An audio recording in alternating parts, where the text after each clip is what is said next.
Good evening and welcome everyone to official Valence League. Today we have the Valence League Div 1 finals when we're waiting to get started. I'm Deadly Ghost and with me I have Chris A. Uh, we have today we have the match between Fullsend Happy versus Deja Vu, and champion select is slowly but surely getting underway. Good evening, Chris. How are you doing? Doing great. Hoping to watch some great League of Legends. And apparently, time waits for no one because we're already in Champ Select and we're already seeing the first few bands going underway. In the first band for Full Send Happy is going to be Milio. Nothing nothing too out of the ordinary. Milio has been very oppressive, and it's also thinning a little bit of Untitled Champool, at least from what I've seen, from what he has played in both Valence League and solo queue.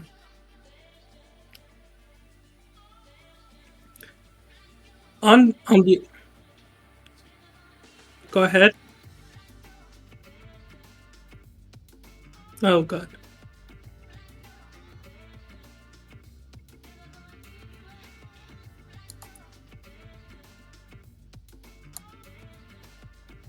No, while we're experiencing some slight technical issues, ladies and gentlemen, we we're going to be we're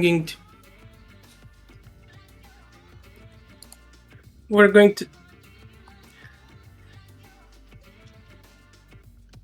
yeah. So right now, Chris is muted. By the way, we cannot hear him, unfortunately, for stream. However, we will try to get that settled as soon as possible. So right now you get you get okay. Let's see, Chris. Can you hear me?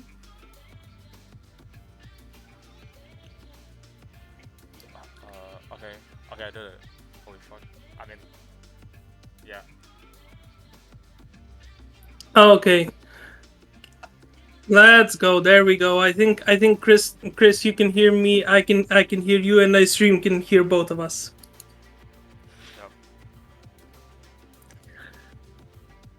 So we already have our first set of bands gone through, which are Gwen, Zillion, and Milio. For the side of Full and Happy and for the side of DV, we have Ezreal, Yone, and Thresh band. And the first pick, Maokai. I don't know about you, but to me, this seems like a deja vu of almost every single Pro League game I have ever seen this year. Not just every single Pro League game, but also every single champs. Like this champion is completely unstoppable. I don't know what the right devs are cooking up, but this champion has to be weak in playtesting. It's been OP for 4 patches in a row now, and there are no patches to stop it. Like if you go to PvE, he's not getting nerfed. The jungle got changed recently to where it was harder to full clear and farm to 6. Like you're gonna be under leveled the entire time. But so it's actually beneficial to tank junglers, as we see Cassandra being picked on too here. Yeah, it definitely is looking like this, with Jungle XP being a little bit nerfed, especially in the first clears. Maokai just seems to be picking up quite a bit of popularity, even seeing it banned quite a lot at Worlds right now. If anyone has been watching in our chat, Maokai is actually the most banned champion at Worlds, so it's no surprise that it is extremely popular. The Sivir Rakan bot lane is not something that we usually see get blind picked. However, it's not unorthodox to see. So it's a very interesting lane for the side of DV, and yeah, Ooh, I like. Cassante classic thing. Yeah, I like this Garen counter pick. Obviously, Cassandra loses more than half his HP when he ults, so this is and his resistance is enabling Garen to basically just breathe on him and throw down the sword on him from Yeah, from the hypocritical magic that he has. But Yeah, I like I Ah, yeah, I like the draft so far from right side. Obviously the Ziggs. When you see Rakan get picked, you obviously when you see like sorry, Silver Rakan obviously a weak 2v2 lane combo, so I'm not sure why they picked the Ziggs here. They already have AP damage in Maokai, and Maokai is actually enough AP damage for one team if enemy cannot itemize, and it doesn't look like they're gonna be itemizing anything soon, and maybe on 4-5 it'll change, but I don't like the Ziggs pick. I think it should have been something like a Draven or something like a more aggressive ADC to try and capitalize the strong on the strong jungle pick from Maokai and get those early Drakes. however, I do have a bone to throw you. D2G Untilted, the support player, has actually been practicing Ziggs support in solo queue quite a bit. So we might just see a Ziggs support with a more powerful bot laner just to poke them out. And I'm thinking something maybe along the lines of like the poke Varus or something like that, just to, put the Sivir Rakan even further behind early because we know Rakan needs 6 to be extremely effective. And we also need Sivir to get 2 3 items to be the massive teamfight monster that we know she can be. However, until they get to that stage, they are very vulnerable and can be bullied out early. So I'm very interested in this Ziggs pick. It could be very fun. The Asol blind pick is it's okay. It's not as strong as it used to be after a few nerfs to Asol, but he's still a very powerful champion. He's still something that he's still a champion that can be played very effectively, especially with Oriana being banned, who can bully him in lane. And yeah, like you mentioned, we see the Draven. The Draven Ziggs bot lane might just be a reality. Yeah, I'm not sure what's being cooked up here on left, but Ziggs Draven doesn't seem like the actually it might be Ziggs mid. It's Ziggs mid actually, yeah. So yeah, Ooh. I'm still moving the Ziggs to mid. It doesn't because you're giving Asol time to scale, time to hit his 2-item power spike, and but the only thing he can do is roam. But he's completely okay not roaming as long as he gets to the lane fine. And with Maokai Ziggs, you don't have that oomph, that burst potential to kill anyone that Maokai decides to go on. So I'm not really vibing with the Ziggs pick either way. No, I was hoping for a poke lane for bot lane to bully out the Sivir Rakan and maybe go for something like a Syndron 5 to bully out the Asol, but we'll see. Fullsend happy. They seem to have a specific game plan in mind.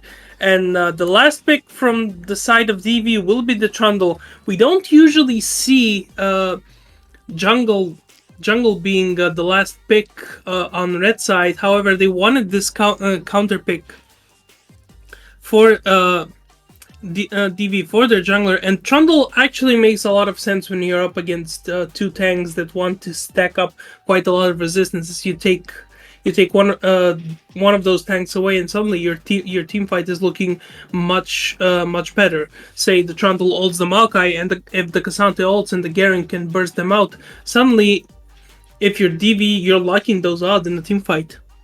Yeah, but the Trundle pick, it's more of a when you pick Trundle, normally we see Trundle being picked into Sejuani, usually, Yeah. right? And Sejuani is more of an early game champ, but this Trundle pick, when you don't see Sejuani, it's very, very hard to play into Maokai because you're gonna invade the Maokai. What's then? Maokai still thrives off being a low economy, low resource champ, so it doesn't make a whole lot of sense why Trundle was picked here. I would have liked to see maybe a more scaling jungler to keep up with the strong top side and Asol, and you obviously have the Sivir Rakan bot lane with Renata being picked.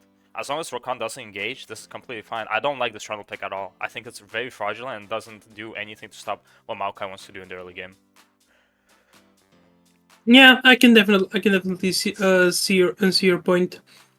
The only way I would see the Trundle being effective is being there for the 2v2 counter ganks and maybe getting some double kills for mid lane or top lane. But I don't think a 3v3 in the bot lane is going to be very much beneficial for the side of DV. However, we do have the history where when they previously met up, DV did take the win for against Fullsend Happy. So we'll see. Maybe something along the lines of the mental edge will happen for the side of DV. But this game one is looking very interesting to me just from the comps. It's looking like we have a lot. We have some varieties, a few unorthodox picks, but ultimately two comps that have very clear visions of how they want to play the game. Yep, and if I had to choose a comp, if there were 10 robots in this game piloting their champion perfectly to literal perfection, I would have to choose the right side here. I think the only thing that stands out to me is this Trundle pick. It doesn't enable anything besides, be a nuisance to the Maokai, but if Maokai passed correctly and avoids the Trundle completely, it'll be completely fine. But aside from that, Asol not gonna be really bothered much by anything. Yeah, Maokai ult is a problem, but that's completely fine. You have Sivir E to block, you have Garen stand in front of you, have Trundle stand in front of you, that's fine. Sivir, Renata can't actually engage. The only mistake that Balling can make from Sivir and Rakan is if Rakan engages first and Renata gets the counter engage off. So as long as Rakan doesn't engage and plays for the Sivir, doesn't play for the crazy, 5-man engages at like 6 minutes, it's gonna be completely fine. Garen is Garen. The Garen K'Sante matchup, Garen does win early, but K'Sante has tools to stop the Garen from gaining any sort of lead. So later into the game, if they're both side laning, I don't expect anything to happen. I think Garen should just take Ignite and go 5v5 with his team. And Asol obviously gonna be dictating a lot of the fight, so we'll see what happens. Maybe Draven gets like a huge shutdown or a passive cash out, but aside from that, I think Asol will be the dictating factor in this game. Yeah, I think very much so. As the game progresses on, the later this game goes, the happier DV are going to be, especially with that Asol scaling up those souls. And I think a lot of the team fighting DV will have to depend on the Sky's Descent and how often Alex will have it. But yeah, looking at the team fights, looking at the team comps, Fullsend Happy are going to have to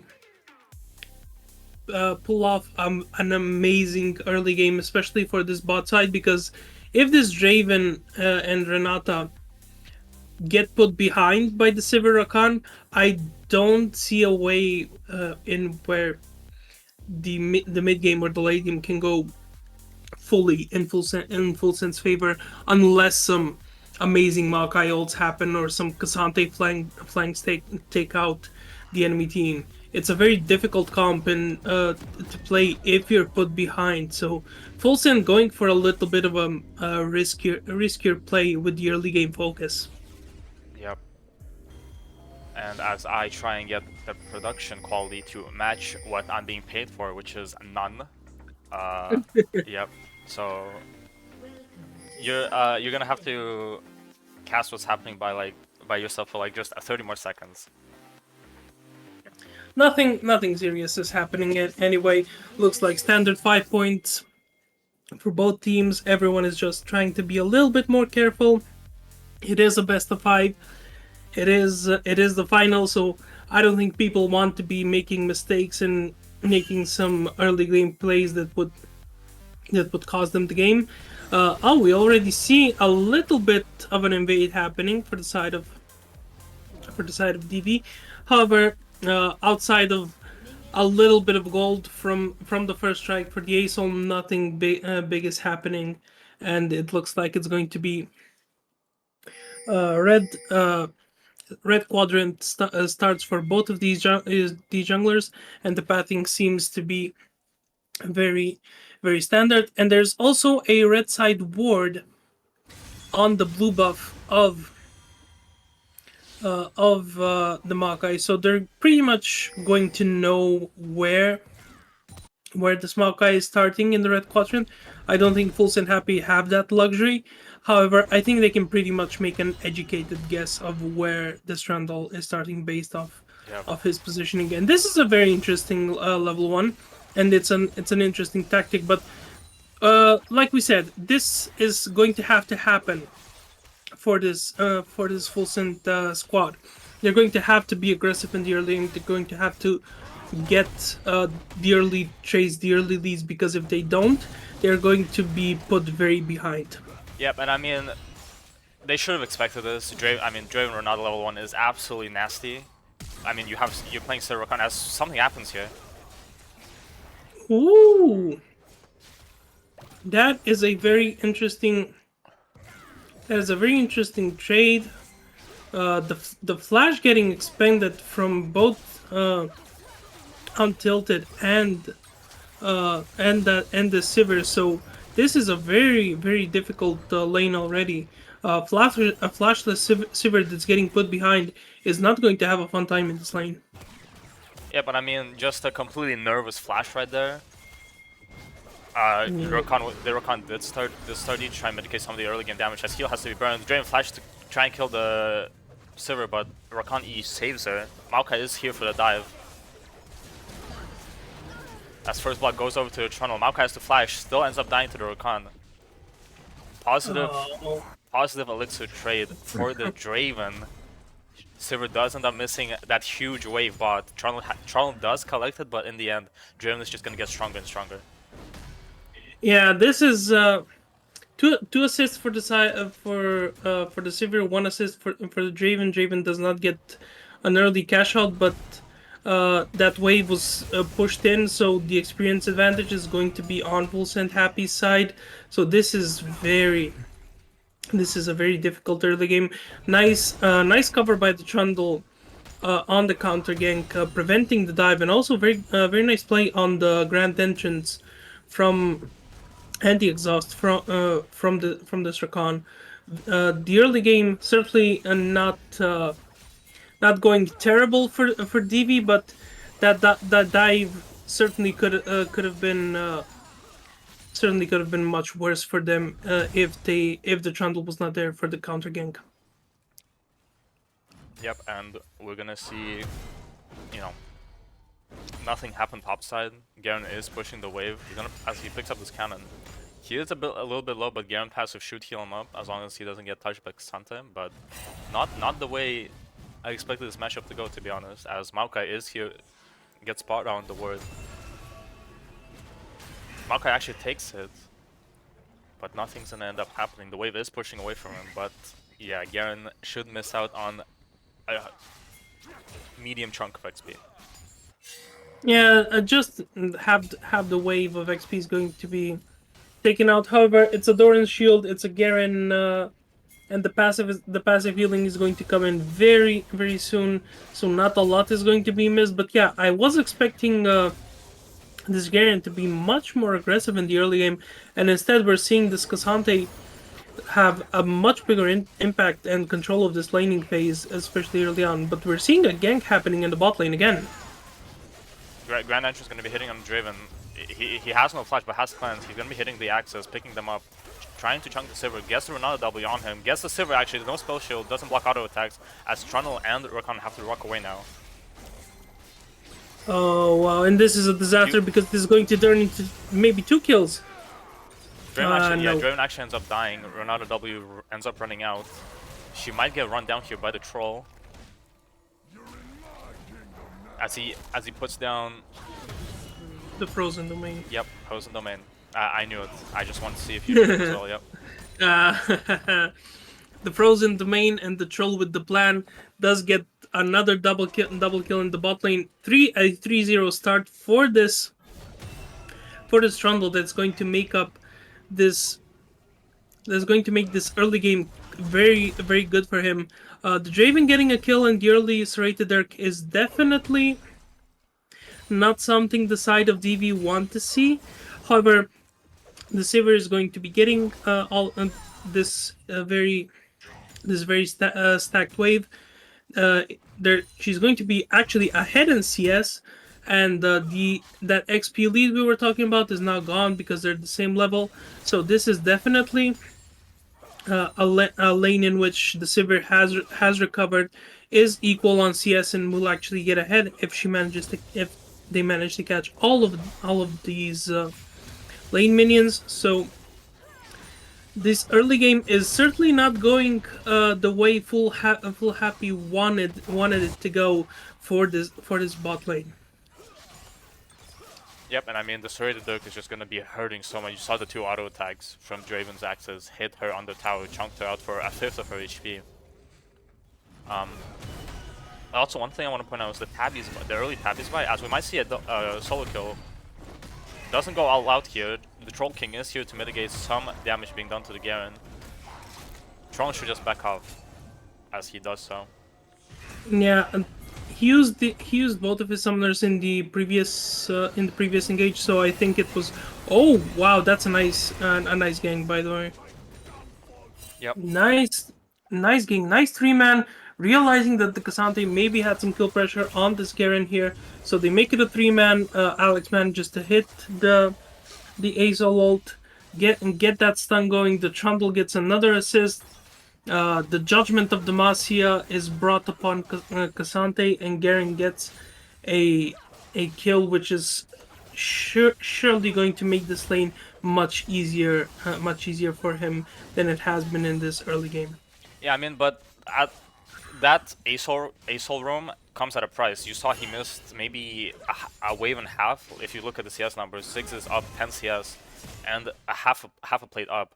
No idea how Azol actually got a roam timer off. Maybe Ziggs had no mana, as we saw him go back and buy the last chapter. But that roam did come at a price. But for Azol, I think a delay in gold is fine for an even top matchup. Yeah, I think that it's still a very successful game.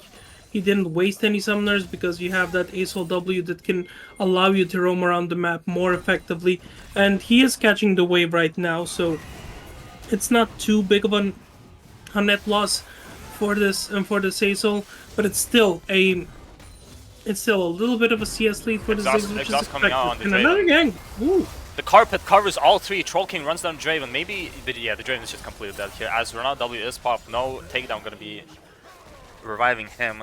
Does Ronaldo get run down here? Flash coming out from Trundle. Rakan's gonna take his life and takes the kill as well. Things are going right, but they're just tiny amounts of misplays happening as Pathmaker doesn't land on the Garen. Yeah.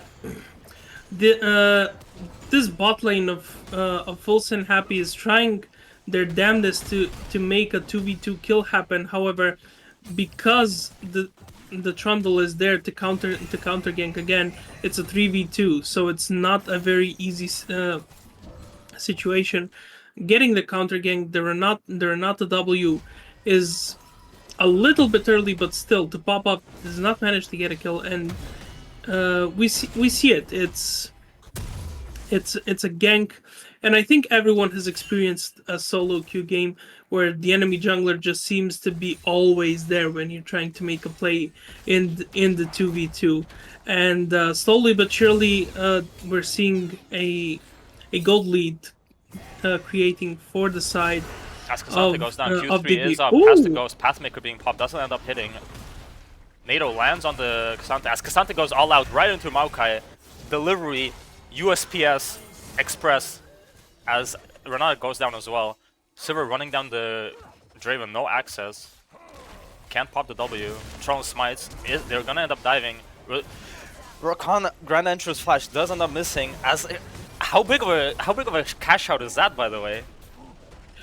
That might have been a little bit of gold inside that Draven's pockets. It's also a very big shutdown, a 500 gold shutdown if I'm not mistaken. So I think a little bit over 1,000 gold went into his pockets, and also because of that gank on the top lane and the early kill that they managed to get, Fullsend Happy are actually creating a gold lead for themselves because they also took the Herald and the first break in the top lane. A 20 CS lead in the top lane for this Cassante. A full turret with plates, and this Draven cash out means this is a 1,000 gold lead from a 1,000 gold deficit, and the early collector from to pop off has come off. Yeah, what I want to see now is, Draven, Ziggs, and Maokai accelerating the game to the point where they hit their 2-item power spikes faster than their lane opponents, as Trundle is going to cover this gank, that the 4-man gank potential, as Maokai is doing Raptors, and Ziggs is here as well. Nothing should happen though, as wards are being cleared, but yeah, Draven, Ziggs, and Maokai definitely want to accelerate the game. You would definitely want to use Ziggs to take as many towers as possible before Sivir and Aesol become a problem in the game. As the quickness and Grand Entrance being popped on the round doesn't end up hitting the Draven cleanse a little bit early. The carpets come down. The carpet comes down onto only 2 players. Renata W is gonna get popped. No takedowns. No one is low enough. Crits coming onto the Sivir. Maokai has to flash in. Twist advance does end up killing her, as Aesol breathes fire onto the Renata and ends up killing her as well. It's just a complete fist fight happening in the bot lane. A nice skirmish in the bot lane where these AD carries seem to be dying all the time. Of both sides focusing these AD carries a lot, but in the end, it's still DV with a positive net kill in these skirmishes. However, because of the health advantage, Fullsend Happy are going to be getting the second Drake of the game now. So the neutral objectives very much going in favor of the side of Fullsend Happy, despite the early kills going over to DV, and this gold lead has been neutralized. It is basically even, but because of the Herald and because of the two Drakes, it's overall a net positive for the side of Fullsend Happy. And this Draven being ahead of the Sivir means so much more than the Trundle being ahead of the Maokai in items. Yep, and you know, Bowson's Law 101, classes in session. You're upping kills, down on gold, or in this case even, but not at the pace that I would like them to be at. They do have the 2 dragons. Trundle isn't going to be a problem, only in the side. Maybe we see him try and split push, give up that soul completely. It's going to be a mountain soul actually, which is going to be very problematic. Kassan's going to be unkillable here, as he does end up going for the Iceborne Gauntlet instead of Jack shows. I would have liked to see Jack shows this game. You're playing into you know, Aesol and Garen, who deals mostly true damage, and Maokai is like a fraudulent frontliner at best with a Radiant, but yeah. Yeah, we definitely fraudulent frontliner. That was very nice. But yeah, I think the Frozen Fist has been something that a lot of Kazante players have been opting for in recent patches, especially with the nerfs to Jack shows, and just the extra slow allowing your team to catch up is, I think, a little bit more beneficial. So going for that utility in the long run might actually be helpful to the team. But yeah, Jack shows is not a bad choice. I also don't think the Frozen Fist is a bad choice here either. He's gonna get spot on the pink ward. Pathmaker gonna stop all the CC. Maybe he gets out with all out. He doesn't yield. Maybe ends up killing the Aesol here, as Aesol breathes fire for a couple seconds. Carpet comes out, hits up Aesol and Garen. Nado comes onto the Garen. Maokai is here. Everyone is here. It's a complete fist fight. Quickness comes out. Grand Entrance doesn't end up finding anyone. Draven ends up killing the Garen, and Trundle should go down as well. The Trundle pillar saving You don't want to see that. Oof. She tried to she tried to catch out the Trundle, try and reposition him from the Blastcon, but was just not fast enough, as Ziggs ult does come down to save the mid tower. Yeah, that Ziggs ult is basically a mini global, and it does end up saving the mid turret from that Sivir push. But yeah, another cash out going into the pocket of this Raven. I mean, with how many times he has died, he certainly doesn't have a lot of gold from the passive, but I imagine you don't want to give any gold over to a Draven who's looking to snowball even further, especially now that he has his second completed item in the Triforce at 16 minutes in the game. Yeah, and I mean, opening on a Cassante there when he has all his abilities, he did Ghost there as well, was not a good idea. He was on a pink, Trundle ult did get used, but it's still a Cassante, man. He has, if you give him an angle over the wall, he will get out. So I'm not sure what they were thinking right there. Maybe they thought they could catch him out, but the Goon Squad from the side of Fullsend Happy was there to cover all of the engage that was happening, and the gold lead, the gold ball being given, it isn't very indicative of how of where the gold effectiveness lies, but because great, you have a 6 kill Trundle with the Divine Sunder. That's perfect. However, the 2 item Draven is going to do so much more Well, than Renata this go down Trundle. here, she has Woo! civilians, yeah, but both teams just trying to, sorry to cut you off, but both teams trying to fight for this Mountain Drake. It does put blue side on Cloud Soul, on Soul Point, which is really going to be problematic as they do have the advantage right now. They definitely need to squeeze them as hard as they can right now because item spikes are coming in. Kraken, Rylai's, Stride Breaker enabling Garen to proc Face Rush fast. Yeah, nothing should end up happening here as Garen takes a little bit of poke. Might be more than a little bit actually.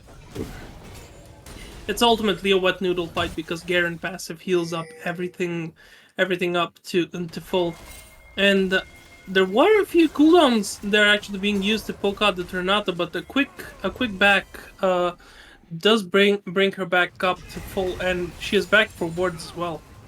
Yep, as Garen ends up spinning on the top wave, and Garen has to keep K'Sante here as long as possible. He knows K'Sante is more a problem to his team than Garen is to the enemy, as Maokai does end up coming out, doesn't end up finding anyone. Actually finds 3 people carpet bombing on the Trundle. Trundle should end up going down here. Asol tries to breathe fire onto the Draven.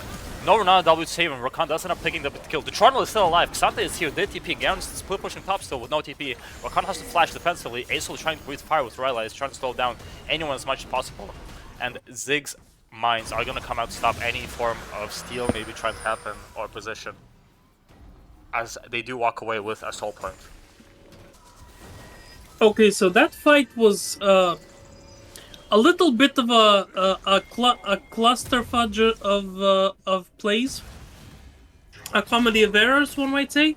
The Maokai ult was definitely zoning people out, but then you saw the Trundle pillar actually zoning 2 people out, and the Draven was tried to go for the Sivir. However, Asol being the champion that he is, immediately converts onto this Draven and they get the kill. However, because of the Ziggs poke coming out and because of the demonic embrace and the Maokai, the poke is too strong, and Divi ultimately they get a kill, but they have to back off. So Soul Point being there for the side of Fullsend Happy is not a side that they want to see as 19 minutes into the game.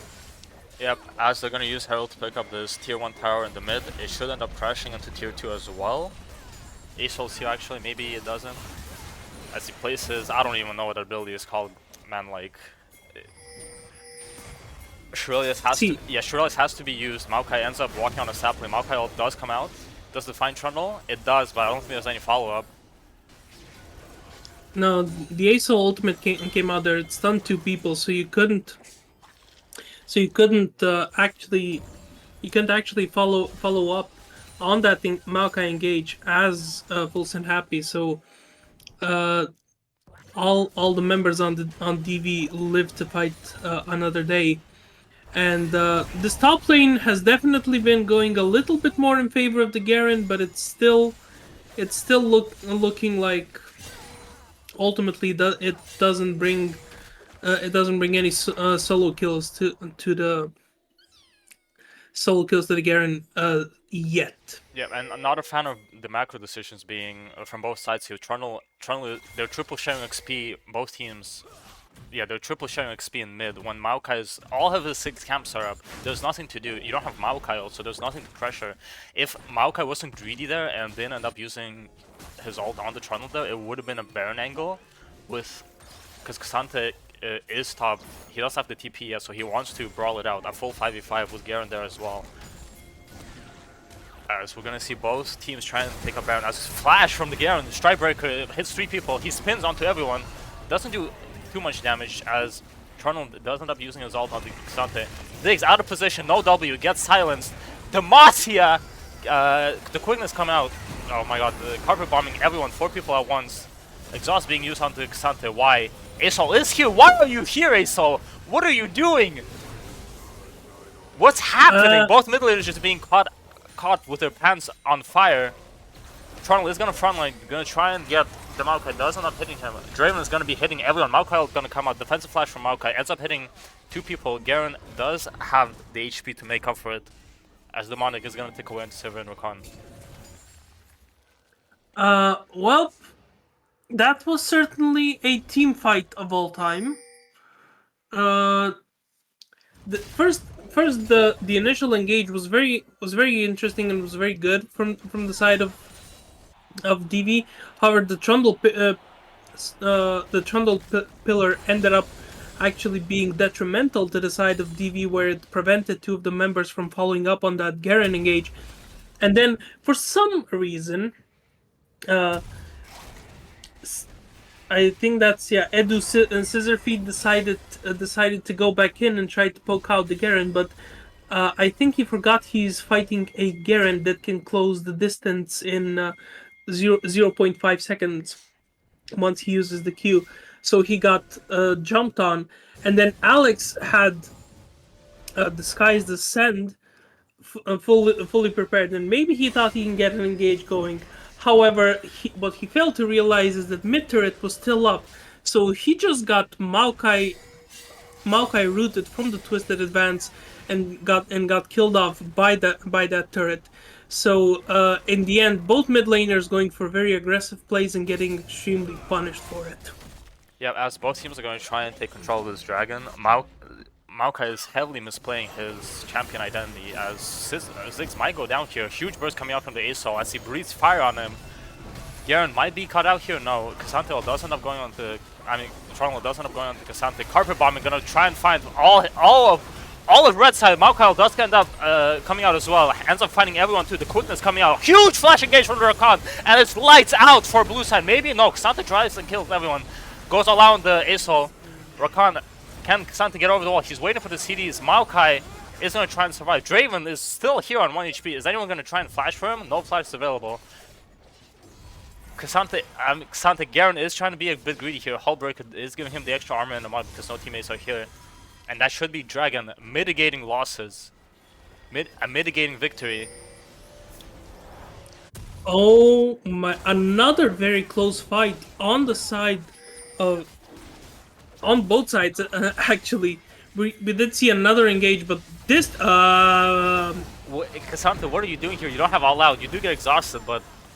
You are tanky, but what are you doing here? He might have just saved his team the game, or he might have just saved Soul as flash comes out from someone, I'm not sure who. Cassante Nados tries to find Garen, ends up shutting him down. Ronaldo picks up the kill. Draven axes the ASOL. Trundle, what are you doing in the middle of 5 people? Rakan, Grand Entrance, not gonna find anyone. And we were hating on the Cassante TP, but it seems like he did just give his team the soul. Big ball play from the Shuriman top laner. I mean, it's obviously he wasn't going in alone. He was just TPing into the delay the taking of Drake, which he actually managed to do because the 3 people stopped going for the Drake and actually started to dive on him. But the Renata Shrelius came out, so the distance was closed very quickly from the rest of this from the rest of his squad, and they managed to get a kill. They managed to group up faster as a team, and they managed to pick off this DV squad. So Fullsend happy getting the kills, evening out the kill score right now. And Bowson's Law is definitely tried and true for them because they have taken every neutral objective so far while being down in kills. But now they're up in gold, they are even in kills, and they're also heading for this Baron. Yep, and they're gonna try and do Baron here. Maokai ult is up, Trundle is on the side. He might try and end up going for a steal as they just turn on him completely. Ronaldo ult and Maokai ult being used for him as Ace finds 5 people, all of blue team at once. Cassante trying to push away everyone as much as possible. Grand Entrance is gonna go on the Cassante. Quickness is end up being used. Huge Q3 knockup from the Cassante, but doesn't find Ace. Oh my god, that Q3 knocking back both the Rakan and the ASOL, granting the other kill, and then we see in the bot lane Garen doing Garen things, and well, while the inhibitor does go down, and the Garen manages to pull that off, the rest of his team is also going down, and this Baron power play is going to be happening right now. The Baron up minions are going to be pushing in, and it's much harder to split push against Baron up minions. However, the Fullsend Happy squad are going to back off because they got the Baron. They have some gold to spend. They're going to probably group up. I would like to see them now fully push out this bot lane and make it a 1-4. The Cassante contesting the Garen with the Mountain Soul, and creating an advantage like that. And we saw it in the Baron team fight. Actually, I want to bring it a little bit back. The Sky's Ascend went off onto 4 people, but because of the Mountain Soul and the Renata shielding, it did almost 0 damage. Like, I think most of the people on the squad healed up from that Aurelion Soul ult than taking damage. And this Mountain Soul is very, very powerful for this Fullsend Happy squad, and we're already seeing them creating this push. However, one of the people on the squad is going to have to eventually go back and stop that big minion wave coming into the bot lane. Yep, Garen did end up using cleanse because of the ASOL ult. I mean, DV is just trying to buy as much time as possible from this Baron power play, but instead of Red Bull, we have Bleach. Bleach Baron power play. How good does that sound? Sponsor us. Yeah, Cassandra does end up backing to deal with the supers. Not the best champion to deal with supers. Maybe we would have wanted to see Ziggs, because he does have the TP. Cassandra does have the TP as they're gonna try and engage on this Maokai. Nothing. They're just running away. Several then not being used as ASO flies in, decides to not fly in anymore, and they call it off. Yeah, the singularities. That's the ASOL. By the way, I finally managed to remember it. The singularities Hold on, Maokai from will the be used here. Won't find Trundle. I think it was mostly a zoning ult, just to try to push through the minion waves and to try and poke. Oh wow, that's a massive poke onto the ASOL. So yeah, the Baron is timing out, and not a lot was gained with this first Baron actually because of that inhibitor and takedown. But they do manage to take a few turrets. They managed to take. Garen's dead here. Yeah, Garen's completely dead here. No phase rush. He has nothing. Ignites the Cassandra, but won't do anything. Does he go all out? Garen flash does end up being used defensively, of course. I mean, yeah, Garen is going full solo queue mode here. He's saying, my team sucks, 5 pigs, 1 team, as the skies descend upon Renata and Draven. Doesn't end up finding anyone, as the Renata hook finds Sivir and pushes her into the ASOL. Yeah, I mean, you can go full solo queue as the Garen, but if you don't win the 1v1 against the champion you're supposed to counter, how are you going to become the solo queue menace that you actually are supposed to be? Which was the case in this situation, and this Cassandre with 3 items, with the Frozen Fist, the Sunfire, and the Gargoyles. Even if he goes all out and goes back to half HP, you have the Mountain Shield and the Mountain Soul Shield. You have the Gargoyle Shield to mitigate all of that Garen damage. And if you go all out, you have the Omnivamp to heal everything back up. So it's not like the Cassandre is powerless in this matchup. And because of the early game, because of that turret that they took with the Herald, we're seeing the results happening right now. However, I do think that Draven's gonna end up frontlining for his team. Silveralt has to be burned defensively here.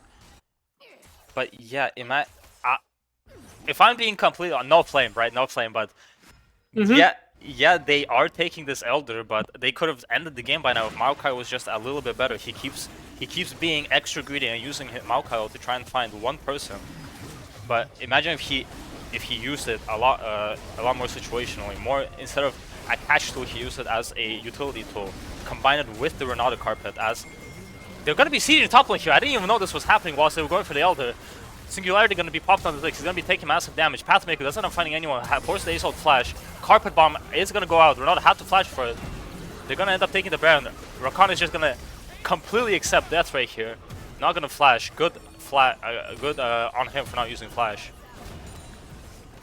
And we saw the TP coming back from the Ziggs actually helping out and saving that inhibitor, because two inhibitors down is a much different story than one inhibitor down, because one inhibitor down you can take care of the wave, you can group up with your team, but two inhibitors down, now it's a threat to your Nexus turrets.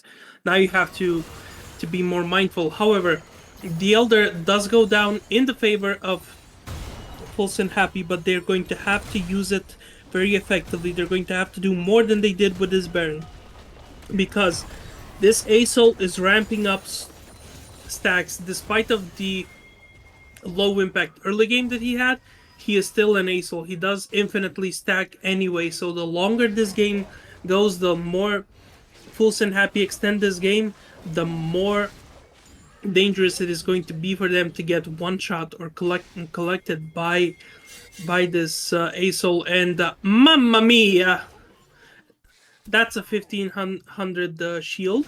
Yep. As Fullsend is gonna start this Baron. Fullsend, I mean, DV is in no position to steal it. They know they're on it. It just looks like they're gonna be giving up this up, as we're gonna go ahead and head into our, what is it, second Bleach Baron power play? Second. Yep, second Bleach Baron power play. I Ooh, mean, that's a fun one. And I wanna point something out here. Garen is actually losing to Boris here. You might ask yourself, but Chris, he has, you know, this is the standard Garen build. What's wrong with it? He has no Black Cleaver. He does have the Moral Reminder, but Cassandra doesn't heal. Cassandra's just gonna brush it off. Where is his Black Cleaver? PD, he's not gonna be autoing, so instead of this PD, maybe I would have liked to see a Black Cleaver to try and stop Cassandra and win against him in the 1v1, as Black Cleaver does reduce armor, and it does reduce the Cassandra scaling, because Cassandra's abilities, all of them scale off of armor. Yeah, and also as a Garen, if you're ever going to be in a team fight, that Black Cleaver is going to be much more beneficial to this Sivir, to this Trundle, who also are very AD focused and auto attack based. And we're seeing here the losing to Boris being in full effect, because this Cassante, I think, maybe gained HP in that trade. Yeah. I mean, he has the stones right now. He's practically Thanos. Yeah, he definitely has the Frozen Heart to reduce all of that extra attack speed. So Phantom Dancer his effectivity is going out the window. The Sunfire is only helping him out because of the HP that he's stacking, and having the sorry, I always call them Ninja Tabai. Even after they got changed, I still call them Ninja Tabai. And there's extremely effective. Guys, upon the Draven, has to use flight defensively. Twisted Advance gonna find Trundle, ends up killing him. ASOL has to fly away. Yeah, the Singularity and whatever ASOL is. Listen, we are in Freak season. If we're in any other season, left side wins here at 20 minutes. Freak, fix your game, please. The man is taking a break from socials. He can't hear you. Yeah, because he made he made a couple of bad patches and can't handle the repercussions of making those bad decisions. Like, how soft are you, bro? As it looks like the game is just gonna be. It looks like the game is completely over here. As Sivir E does block the stun tornado, has to use flash defensively. Demacia Justice goes onto the Renata, ends up killing her. Draven is exhausted. Draven might end up dying to the turret here. Goes down to the turret. So many flashes being used, so many misplays happening. How did it all go wrong? It looked like Fullsend was completely ending the game here, as Ziggs has to use Danya's. It looked like Fullsend was ending the game here, but DV gonna stall it out for a couple more minutes. And therein lies the issue of trying to fight into a late game against an Aurelion Soul. Because Aurelion Soul in the late game is just bonkers. Also, Falling Star and the Sky's Descent for the ultimate. The Falling Star and the Singularity burst out that Draven and the Ziggs and literally collected them. I think the ASO has enough stars right now where he is executing people below like 15-20% HP. And as we're going later into the game, that number only stacks and stacks and stacks. And Fullsend, they went for the aggressive play, they tried to end the game. They got the Trundle, sure, they wasted all of the cooldowns on him, but the Trundle is already behind. That early game lead was gone after the first few team fights. If you don't kill the Sivir or the Asol, what, or even sometimes even both in how late the game goes, both of these champions have amazing wave clear, and they're going to be able to clean out all of the waves you're going to try to push. So you're going to have to focus on one of them, which you're kind of allowed to, and you kind of have the opportunity because Aso has to stand still to deal a lot of the damage that he has. So a flash twisted advance or a Cassante engage is going to be very beneficial. And we see the Sky's Descent, but that Zonia's was not it. Yeah, I mean, the Carp is gonna find 4 people at once. Quickness stopped by Renata Q. Grand Entrance not gonna find anyone. It is actually cancelled. Draven, Renata putting in massive work for the Draven. GA is popped here. Desperation play for DV, but was it enough? Doesn't seem like it. Lights out, I think. As Garen is still top. He's calling it 5 pigs, 1 team. Team, please defend. I can end. But it doesn't seem like it's gonna be enough, as Fullsend is gonna find 2 members of DV and eventually gonna find Nexus. Yeah, that Nexus turret was down. People were already dead. A very nice team fight. They're not the bailout, saving the Draven, giving him the opportunity to kill both the Asol and the Sivir. It's almost like they heard us talking about having to kill the wave clear champions. And while the Ziggs goes down, wasting all of your cooldowns on him is certainly not going to get you the team fight win, because you have a Fed 6 item Draven who is going to just kill your entire backline if he gets a chance to. Yep, and I mean, it feels like Maokai, Xante, and Ziggs could have ended the game really much earlier than what are we at, the 38-minute mark. I mean, 40 minutes to end the game where you have Draven, Ziggs, and Maokai. It almost seems, if you heard someone say Draven, Ziggs ended a game at 40 minutes, you would have been like, who was Draven facing against? He was facing against Silver. He should have lost. But it wasn't the story of this game. We'll see what DV ends up doing in the draft. We'll see what side they choose. But yeah, the problem, we're seeing a lot of fist fights happening. No matter what the draft is, we're seeing too many fist fights in these games. So we'll see how they actually change up their draft, and maybe if they choose for a different jungler this time, maybe a different top laner.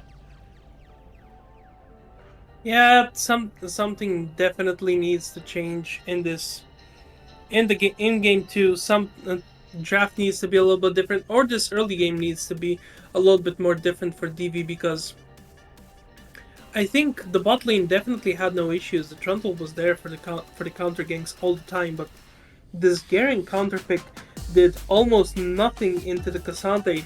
The Cassante played it like he was the one with the favorable matchup, getting a 20 CS lead, getting first break with the Maokai ganks.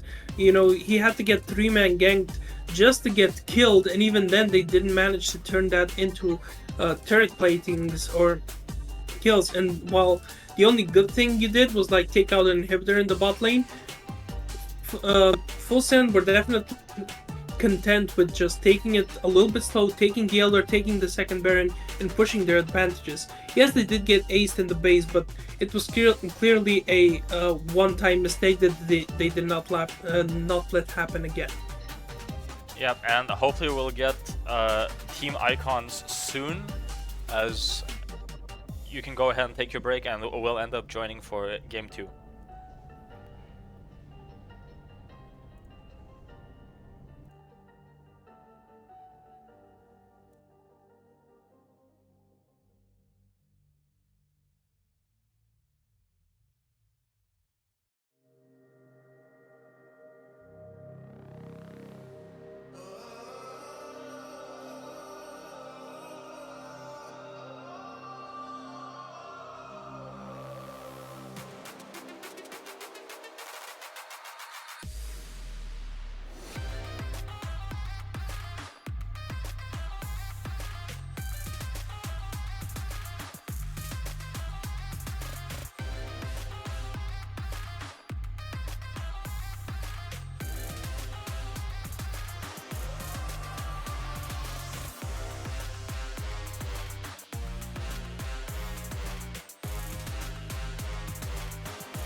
Welcome back from our 2-minute break. Not enough time to eat a McDonald's, unfortunately. No, but I hope everyone did get a drink or a snack because this game one was definitely extremely interesting. And I don't know about you, Chris, but I definitely want five games of this. Yep. Let's see if I can get bans working this time. Doesn't seem so. Unlucky. Yeah. That's okay. We're going back to good old reliable league Yeah. client. We have a few changes from the previous bans, and the first ban on red side for the side of Deja Vu was actually the Xante, and they also banned the Ziggs, so they're definitely not letting the Fullsend have some of their fixes Deja Vu opted to go for red side again, so no side switch happened in this game. The bans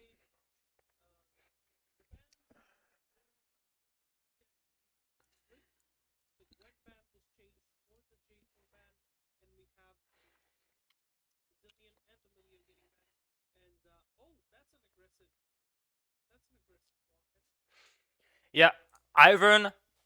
Now we did see. Sorry, I'm just gonna point it out. Ivern and Maokai, the Zaza tree jungler combo 1v1. So we normally so when Maokai was getting really broken, like we saw him being almost first picked every single game in LEC, LCS, and all those other Eastern regions. Ivern was seen as some form of a soft pick, like soft counter. It stopped Maokai from doing what he wanted. Ivern was obviously able to offer great peel versus the Maokai as long as his pathing was sound. So I wonder if they actually have practiced this Ivern champion. We're gonna end up seeing, as we are gonna see Vayne locked in after that, and Draven Oriana. So not too much change going on from Fullsend.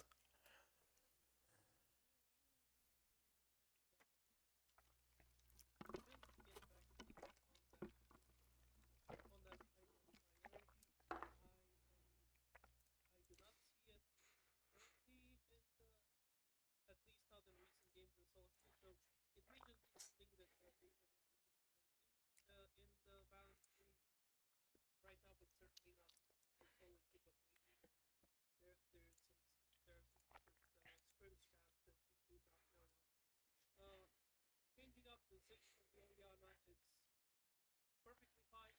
Oriana is definitely the best mage pick of the patch. I would say very safe player, very impactful ult.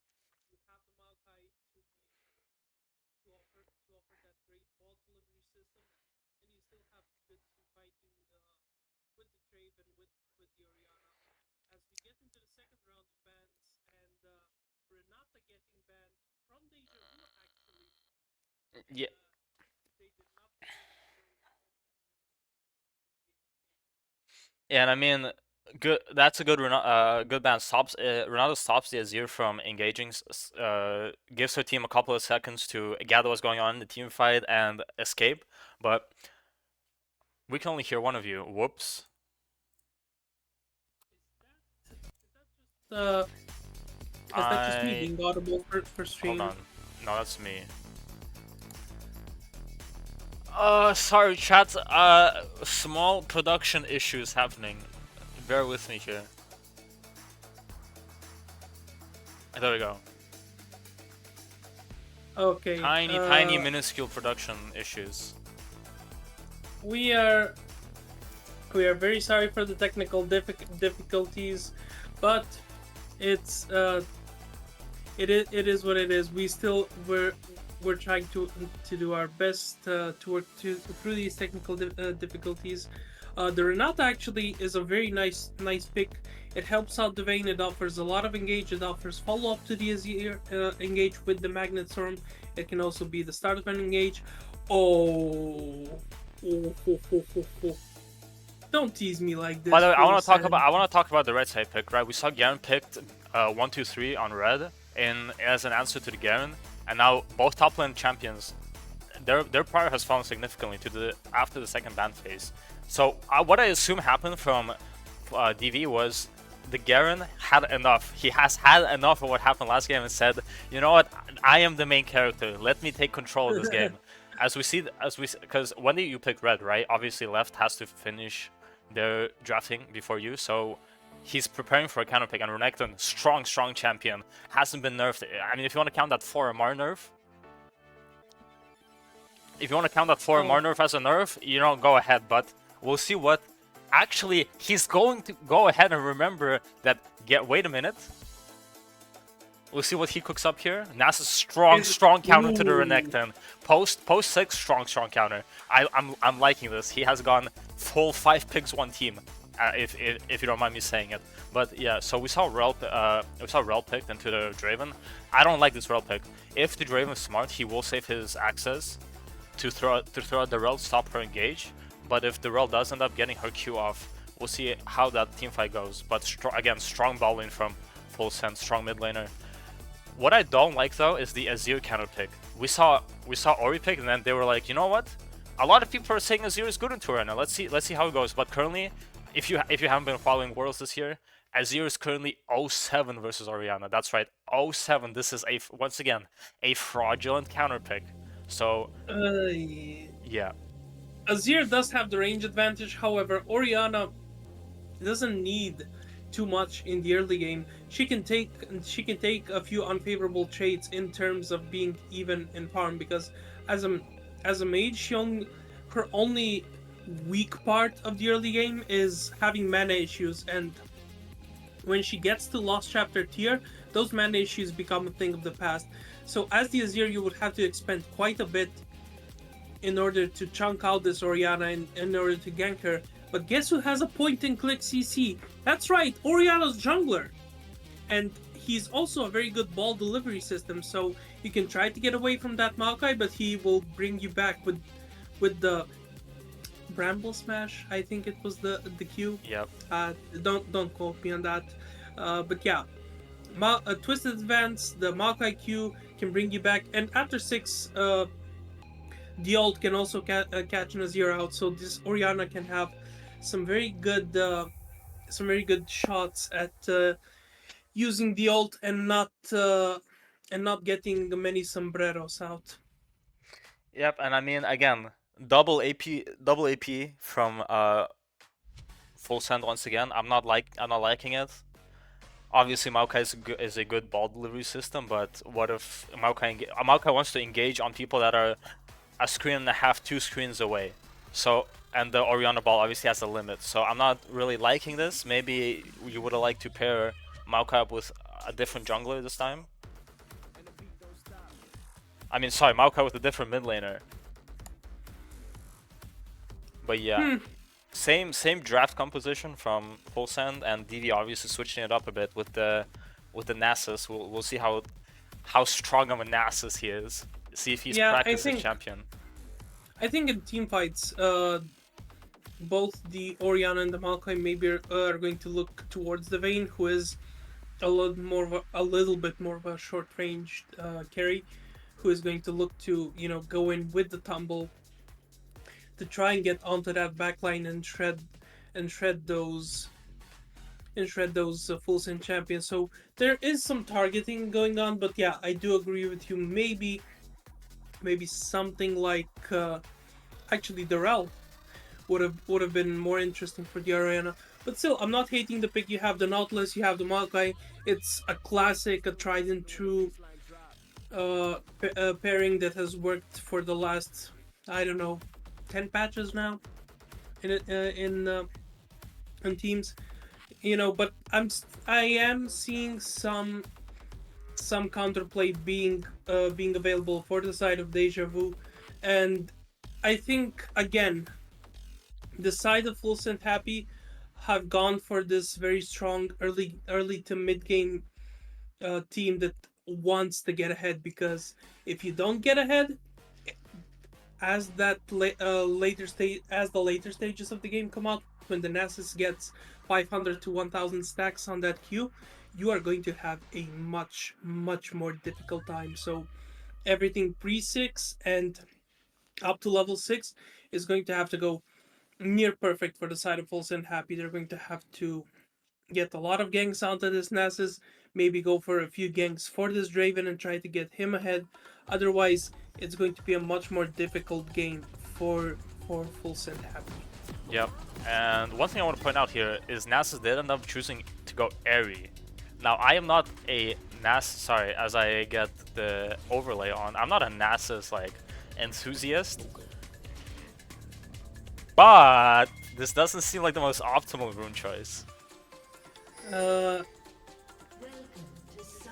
Okay, so the Airy is actually as a Nasus player myself, I can actually tell you, while we get a little bit of early game shenanigans going on from Fullsend, the Nasus build with Airy and Doran's Ring Start is actually something that was popularized more in Season 10 and Season 11. However, it has since fallen off because of Nasus having a little bit of a nerf in his early mana and actually gains more mana as he levels up. So the Doran's Ring Start is not uncommon. We've seen it on Nasus quite a lot because Nasus can have quite a bit of issues, but usually the Airy is picked up in when Nasus is into a range matchup and not into a melee matchup that he can actually stack Grasp off. So I very much think that Grasp should Hold on, have are we been... gonna have level 1 shenanigans? We're gonna have level 1 shenanigans. Nautilus is gonna end up finding Rel. Rel mitigates the hook and crashes down anyway. Negative elixir trade.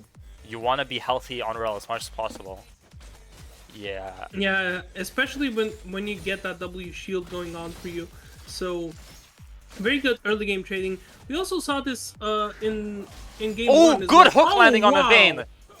Threads the needle. Is someone gonna die here? Rel has to crash down defensively. Flash had to be burnt here. Thank you, AI directed camera. Directed camera certainly giving us a little bit of trolling, but yeah, the flash from the rail has to come out. That hook was very tight, and we're already seeing the PTA in this matchup is actually going to be very good for this Renekton. Certainly know how to play the matchup, but we're seeing some trading going in, and actually the Nasus leveled up E at level 1, which is the proper thing to do when you're going for this airy Doran's Ring Start. However, like I said, it is going to be much more difficult to be very effective in this early game once this Renekton starts getting a few more levels going into and a little bit more HP, because early game the E does have some damage, but that's when Nasus doesn't. That's when Renekton doesn't have a lot of HP, but it's going to be more difficult. Ooh, that's a nice stun, but ultimately nothing comes out of it. It might be a solo kill, as Ivern is here to play the Nasus, and you know what? That's a bit of a tilter, if I'm being completely honest. Knowing you have a solo kill and then the jungler is just there to just cover the Nasus, that has to be a bit of a tilter. But nevertheless, First Blood goes over to the Nasus. If I'm being honest, I think it should have been an Ignite Renekton into this Nasus, because ultimately you want to get those solo bolos, you want to get an early game kill, but oh, that's a flash being expended mid lane and a possible 2v2 happening, but well directed camera just says nope, nothing interesting is happening. I would rather see this Draven farm and try to pressure a Vayne. Ivern does have the smite here, decides not to use on the blue buff, is instead gonna wait for the Friend of the Forest passive. Truly a Friend of the Forest sometimes. But this is the thing I don't like about, you know, Nasus starting E. You push the wave early, as Renekton slice and dices a second time. Has to tank the wave, but yeah, it's just gonna end up pushing to the Renekton over and over again. And he already has a 12 CS deficit. He's not going to be stacking much later. No, definitely not going to be stacking a lot, and he's creating a bit of a freeze. And the only way to break a freeze is to full push it, but you can't full push it as a Nasus early game into a Renekton because you're risking losing half to 75% of your HP bar. And congratulations, yeah, you took a little bit of HP from the Nasus, but from the Renekton as the Nasus. However, the Renekton, he has that empowered Q to heal up fully. And yeah, while you may get to bully him a little bit, it's still not an effective way to play this matchup. And we're already seeing it. Yeah, there you go.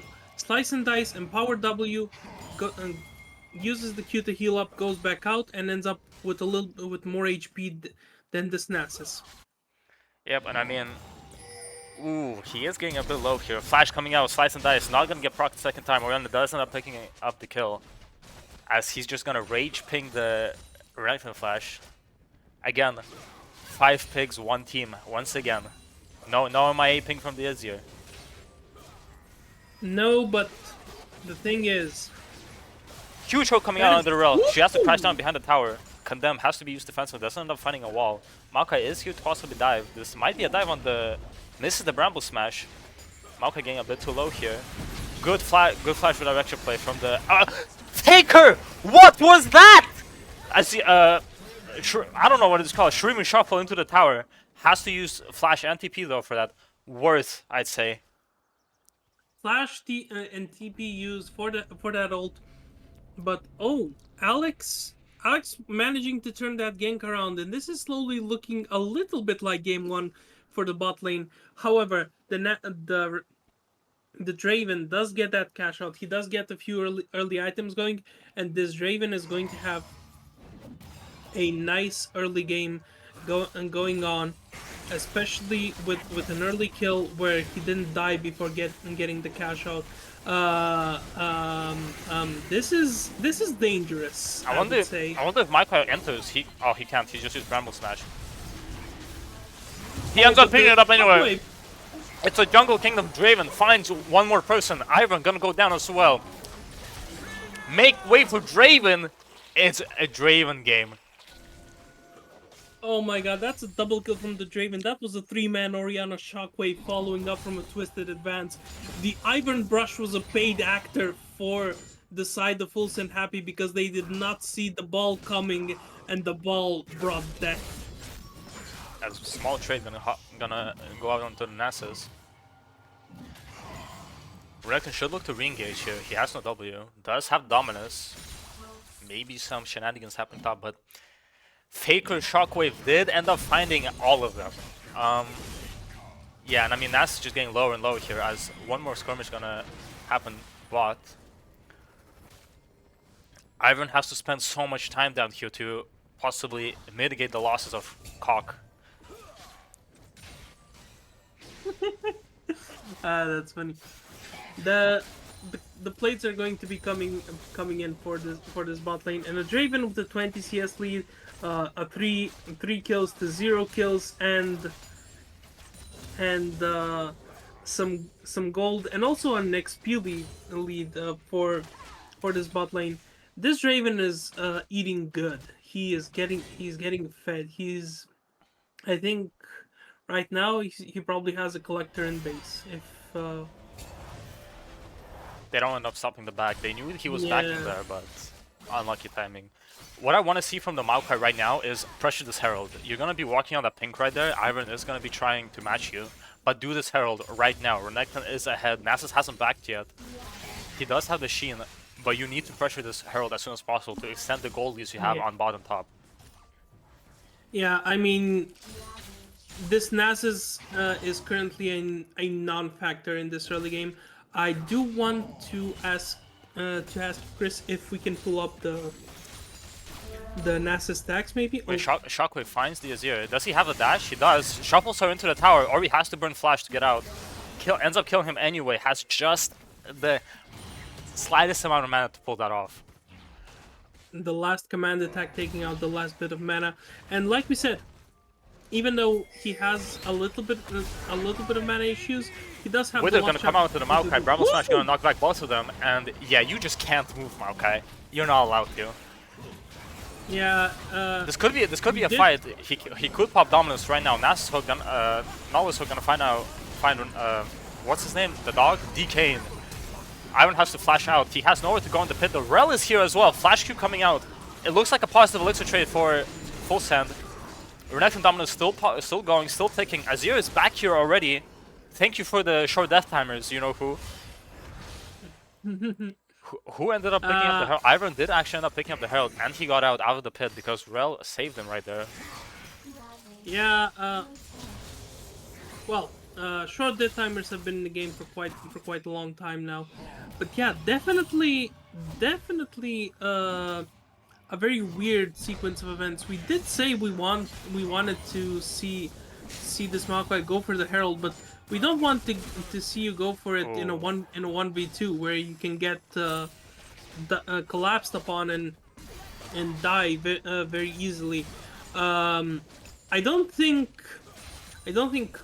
Cock wanted to go that much into pop off because two Draven Axes took out a third of his HP, and this is the early game where he has one item. them gonna Imagine find if a he gets a wall. second item.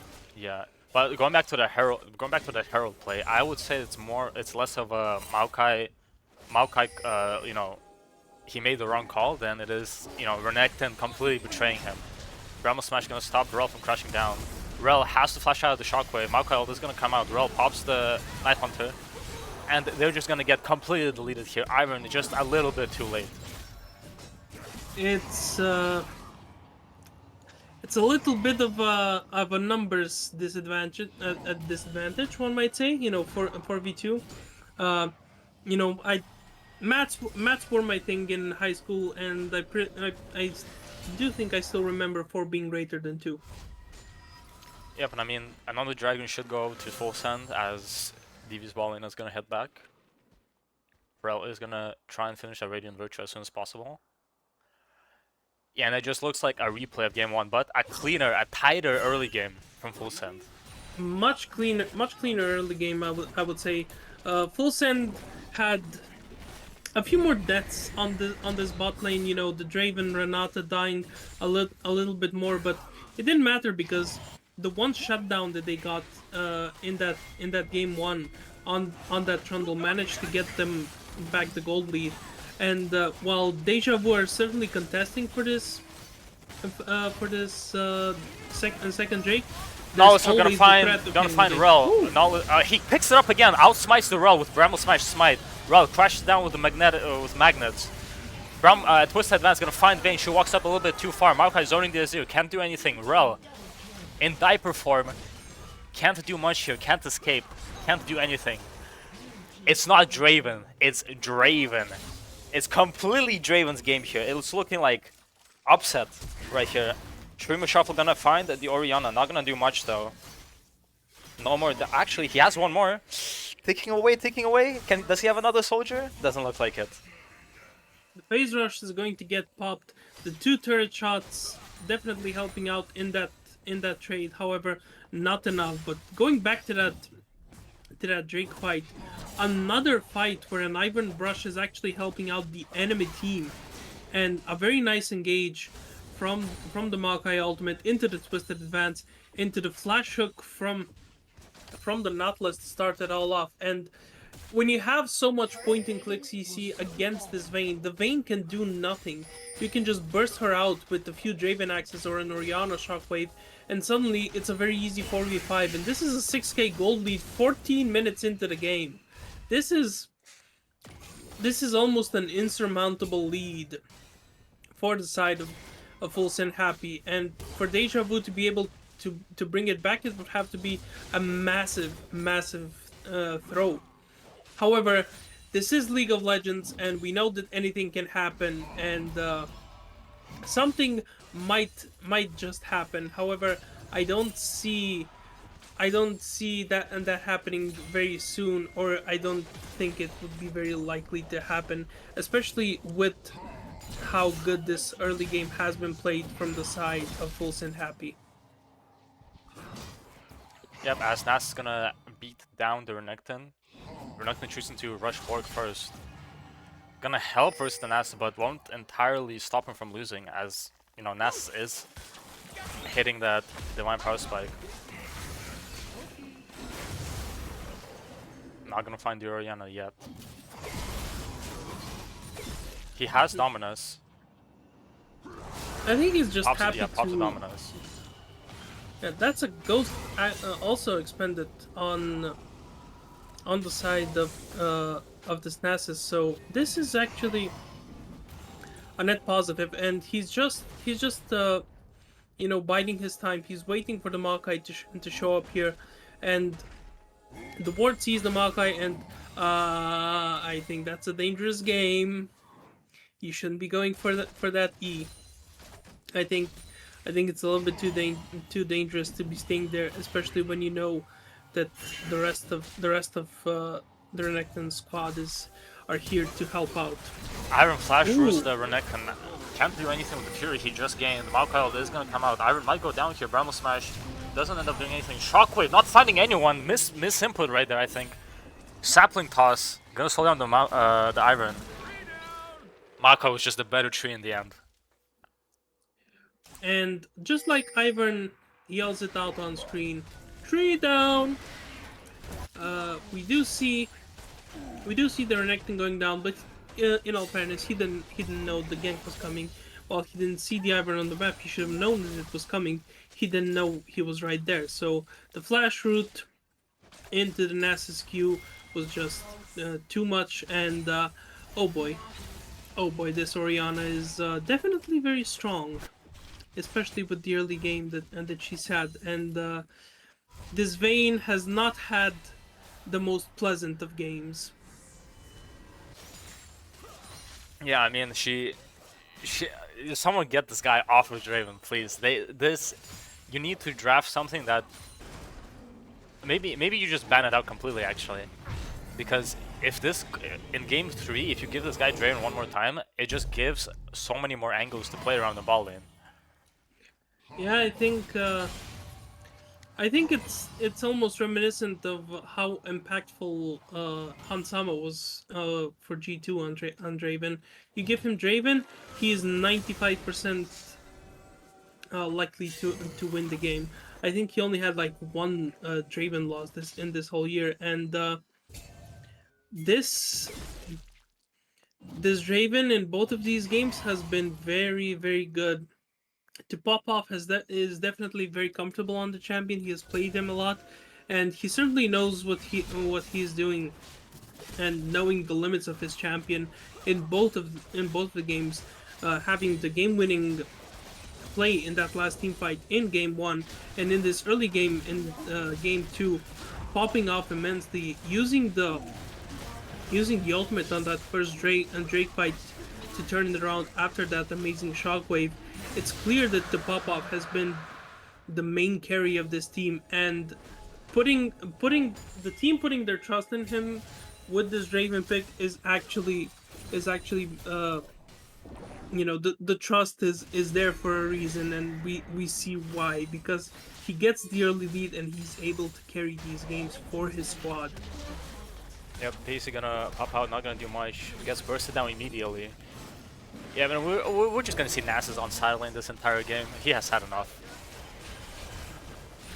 Yeah, I don't think you want to see an understacked Nasus in the going up against her Renekton with a full Blade of the Ruin King, just trying to fight you. The first turret for this Deja Vu squad does go down in the bot lane, but I think it's a little bit too late for the Nasus to become a split push power, especially if when this Renekton is getting another turret, is farming out much more, maintaining this 25 to 30 CS lead, and just managing to grab so many more resources on the map and gaining so much control for his team.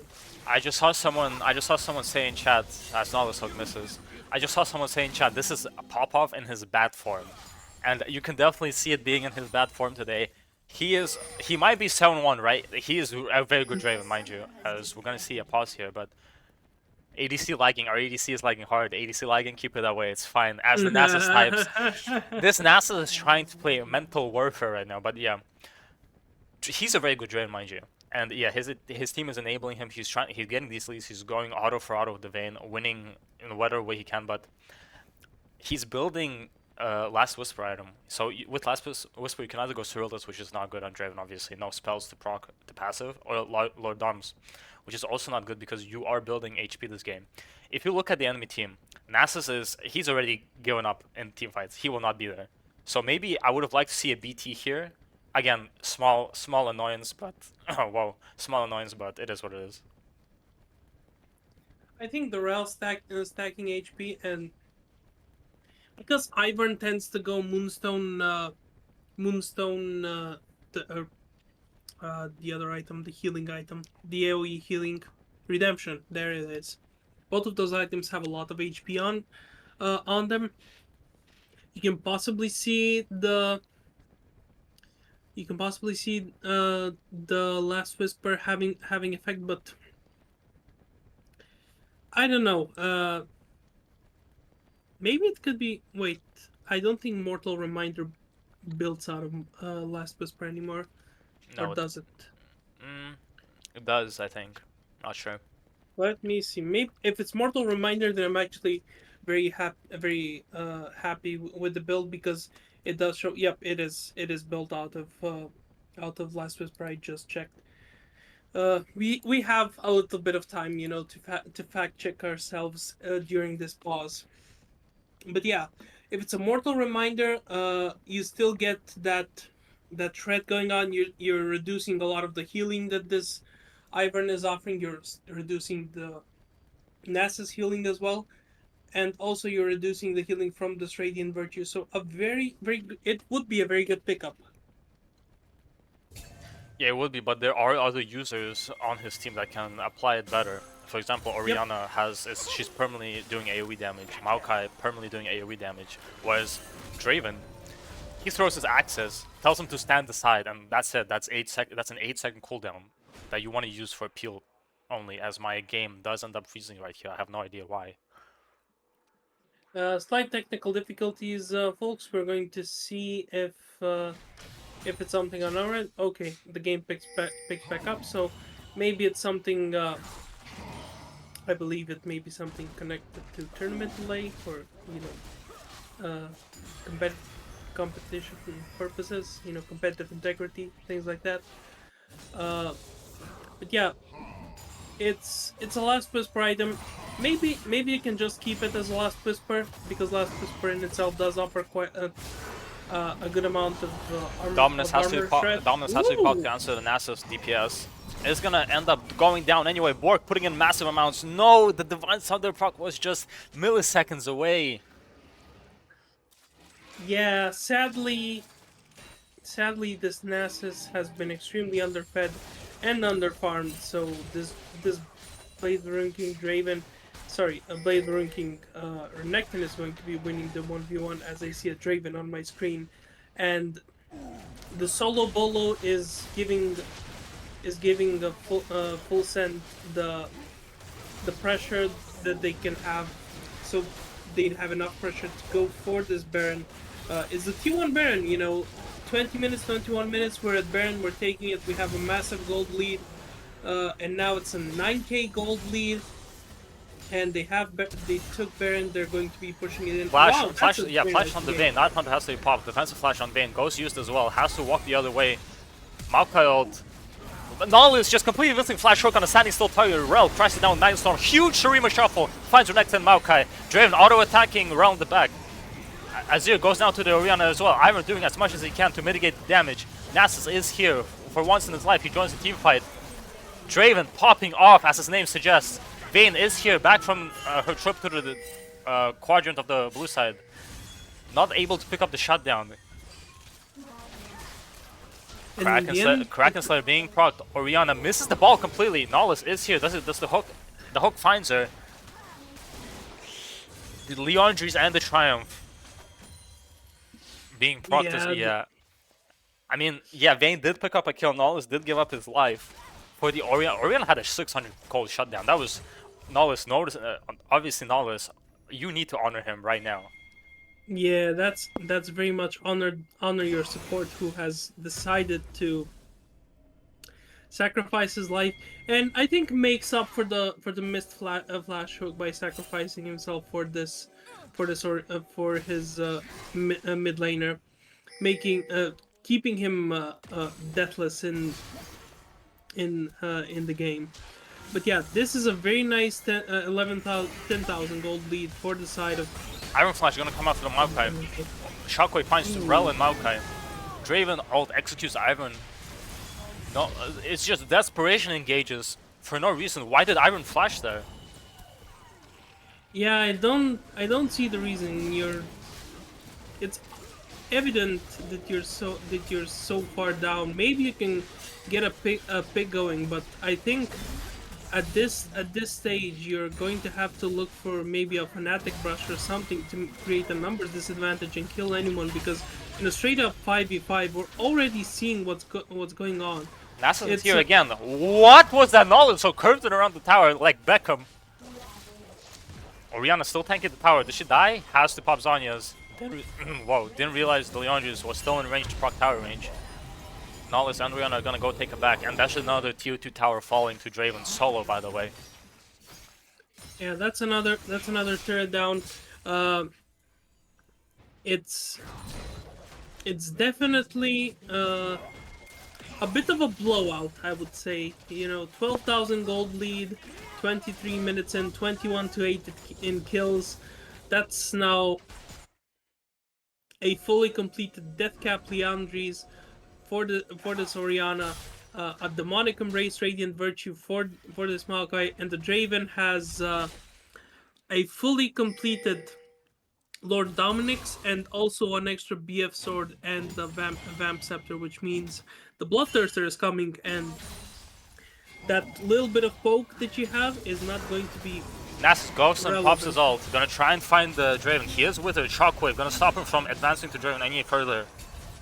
And we can see why he bought the Lord Doms actually. He knew they were gonna go 3v1 on the Nasus and completely stop him from doing anything he wants. How many stacks does Nasus have? Can't check because he's dead. Yeah, sadly we cannot check, but I don't think it's too much. Most of his farm has come from using that. Huge Dreamer from find Draven and Orion. They're gonna try and stop the Draven from getting back to his team. Azir is knocked up, couldn't do any much further. Rel is here, misses the Q, only hits Nollis. Maokai providing frontline. Nollis, huge Rebel Smash, stops the Rel from crashing down. Exhaust gonna go on to the Draven. Draven cleanses it instantly. Vayne is here. Twisted Man's gonna find her. Vayne not doing anything to Draven, tickling her. Mosquito bites. Yeah. Nasus is gonna try and do something. How many stacks does Nasus have? Let's see. 282. Not enough. Good luck, buddy. Hey, get ready to learn Chinese, buddy. Ay. And they're gonna completely close the game out. Completely cutting the game time in half. 25. It's a 25-minute stop. Like, put him out of the misery. Are we just gonna see a clean sweep right here?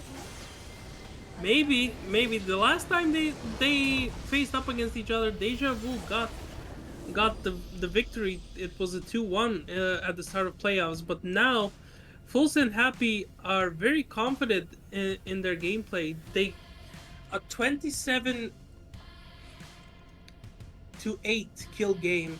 They had more than a kill per minute in this 25-minute game, and wow, a much better early game for the side of Fullsend, much cleaner. Less deaths in the 2v3s, in the 3v3s, and much cleaner fights on the objectives. We completely even forgot that this Drake Soul went over to the side of Fullsend Happy again. They've had 9 out of 9 Drakes go to them. The 4 Drakes each until the Soul. Both Mountain Souls in this series, and also the 1 Elder Drake. So the neutral objectives are definitely going in favor of Fullsend Happy in this game, and I think what we can conclude from this is blue side OP. Yep, and I mean they did go for the red side to, you know, their top laner just went full. He just went full Dardoch and said, "I will carry it," and then maybe in game 3 he'll just say, "Let's just lose in peace, draft me whatever." But we're gonna have to end up seeing how they actually change up the draft. I actually think the biggest problem for Deja Vu is the draft. You need to take Draven away from Popov. He's clearly too good on it. It's enabling his team to play around such a strong carry. You have no answers into it. So we'll see. Yeah, and then the top side, the Nasus, on paper it was good, but then something just happened, man. Maybe we see him on a different carry this time. Maybe something like Darius or something. Maybe go full Adam. We're gonna have to wait and see. Yeah, I think the Nasus pick was definitely okay, but I think the rune choice and how the early game was going was definitely not the way it should have been. This, I don't know. I'm not a big fan of the Doran's Ring Airy Nasus unless you're into a ranged matchup where you're kind of forced to farm out with your E and forced to stack up Q from under your turret. I think in this, like I said before, in this matchup where it is a melee versus melee, you want that grasp. You want to stack up that HP, and then you want to become a menace in the side lane where you have to go. Where the enemy team would have to send 3 people at least to be able to shut you down. But yeah, Deja Vu went for their namesake and chose red side again, and it ended up not working out for them. So hopefully we see something different happening in game 3. The draft maybe changes. Maybe they choose blue side and go for something else. Maybe something they're more comfortable playing. But yeah, something has to change because Fullsend Happy have been in complete control of this series so far. Yep, and we're gonna go ahead and take a short little break, and you can join us back for game 3 whenever. I'm gonna.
Welcome back, guys, to game 3, and it looks like Deja is gonna actually choose a red side again, but they have a sub this time. Do we have bans working? We have bans working, guys. Oh, this is it. Okay, so as the Mortal Kombat music plays, we see Milieu game banned here. Obviously, good save. Enchanter support for maybe Draven doesn't want to play into, but Keioya actually getting subbed in for the other top laner. Maokai gets banned here. I mean, obviously, Maokai is a good ban. Demolishes the game. He demolished both games 1 and 2 in the jungle. Zillion gets banned away too, so nothing changing from Fullsend happy, but yeah, this top laner, what it feels like to me is the coach was like, yo, you're not doing your job correctly. We're gonna...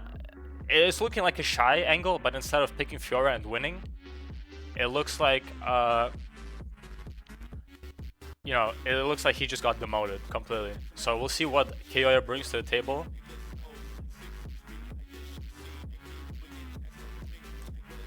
My other caster is gonna join later, so we'll see what happens. Orianna ban as well. Nasus ban. I'm not sure. Do they know it's a different top laner? Maybe Keioya is some sort of Nasus prodigy. Maybe he's D. Kane in the flesh. If anyone wants to help me out.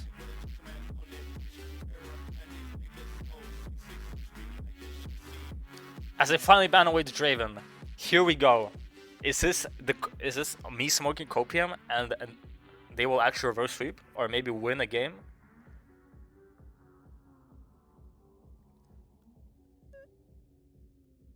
Jarvan, strong pick from Fullsend right here. Has no weaknesses besides obviously, you know, scaling, but every champion in Freak Season scales, so.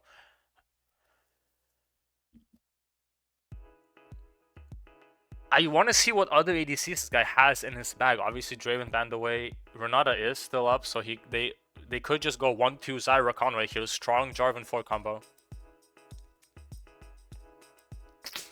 Someone in chat said Keioya super sub. I agree. Kai'Sa. That does open your... When you pick Kai'Sa, you should pick Rakan right here.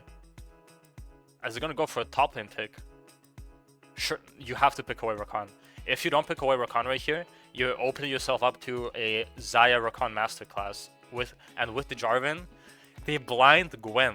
Not a big fan of Gwen blind. Obviously, Gwen wants to have a free lane. You obviously see her into matchup like Cassante, other tanks like Sion. Super good into melees. I wonder if we're gonna see what ADCs are gonna get picked away here.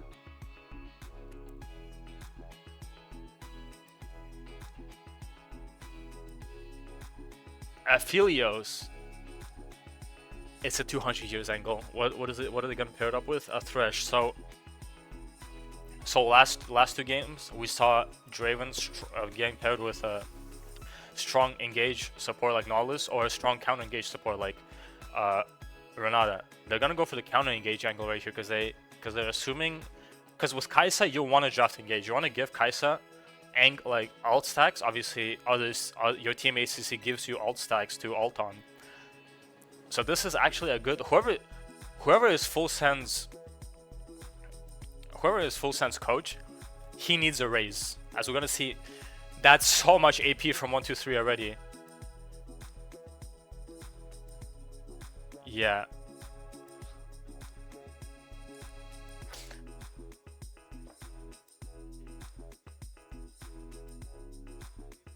Everything's chipper. But yeah, as I come back, yep, that's quite a bit of AP. Yon's gonna get banned away here, but yeah, obviously Zyra and other poke enchanter support, like I want to say displaced mid laners, because you obviously see Brand, Lux, and Xerath, for example, being played in support. Really good into Thresh. He eats the poke and there's nothing you can do to answer back. So we're gonna see how they play out this game bottom.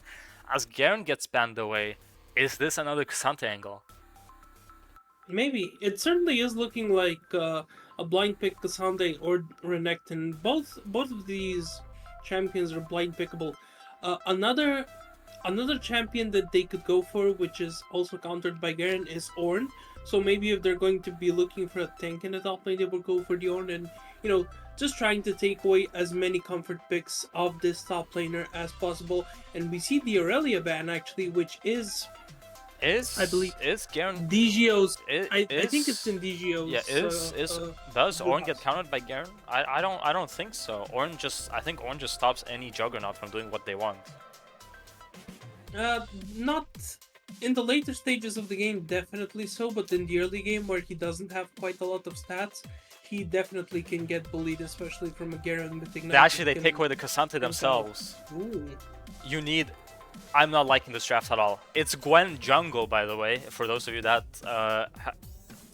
maybe it's Cassandra mid. We don't know, or maybe it's Kaisa mid, Yeah. or maybe it's Zyra mid. Who knows?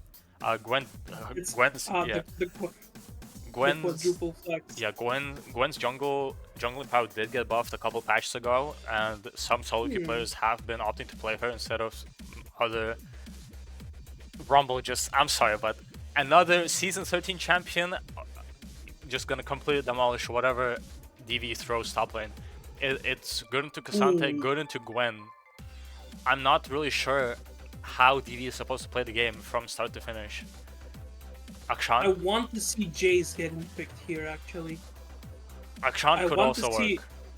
Yeah, it could work, but in the end, they're going to go for the victor. Yeah, the triple team fight ultimates. Actually, when you're looking at it, Aphelios, J4, Rumble, Victor, this is a team fight comp. Like if you're looking for a team fight comp in like in an encyclopedia, with a lot of pictures, this is what you're going to be looking for.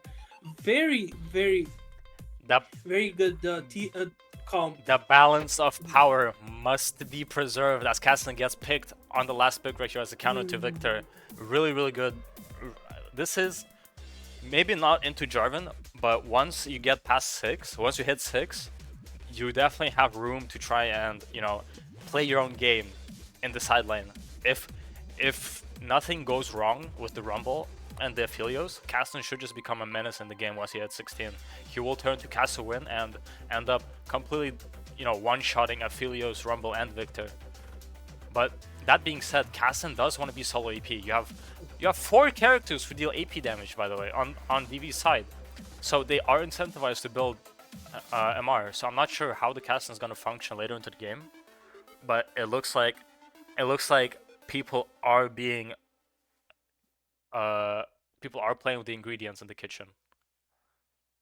To me, it just seems like way too much magic damage on the side of Deja Vu.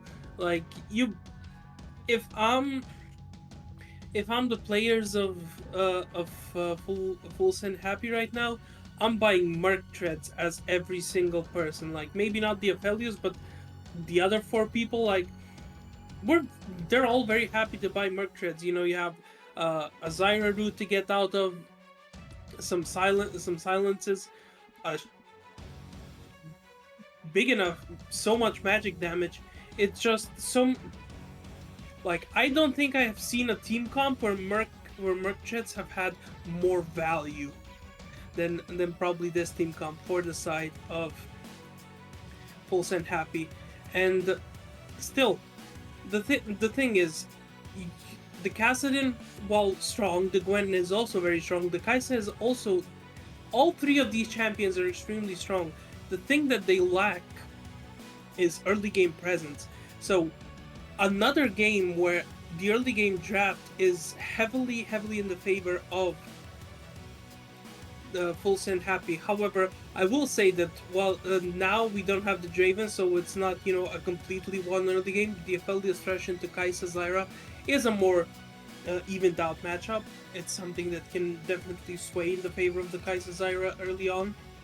But the solo lane matchup and also this jungle matchup are going to be very difficult for the side of Deja Vu, and they're going to need to play much safer and much more reserved than the explosive early games that they have been going for. Sorry, I want to see if we can do this. I'm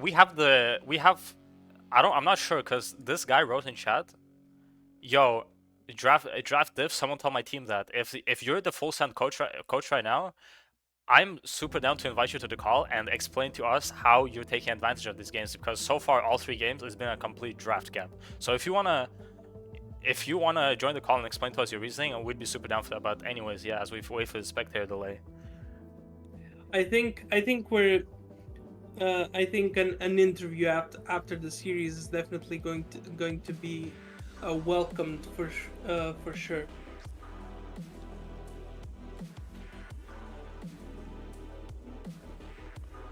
I mean, we'll just interview him. We'll just interview him right now. User has turned on block whispers from strangers in their privacy. Unlucky, bro. I guess you just block randoms from DMing you. I guess you're some. I guess you're someone. I guess you're not a random. I guess I'm the random here. Yeah.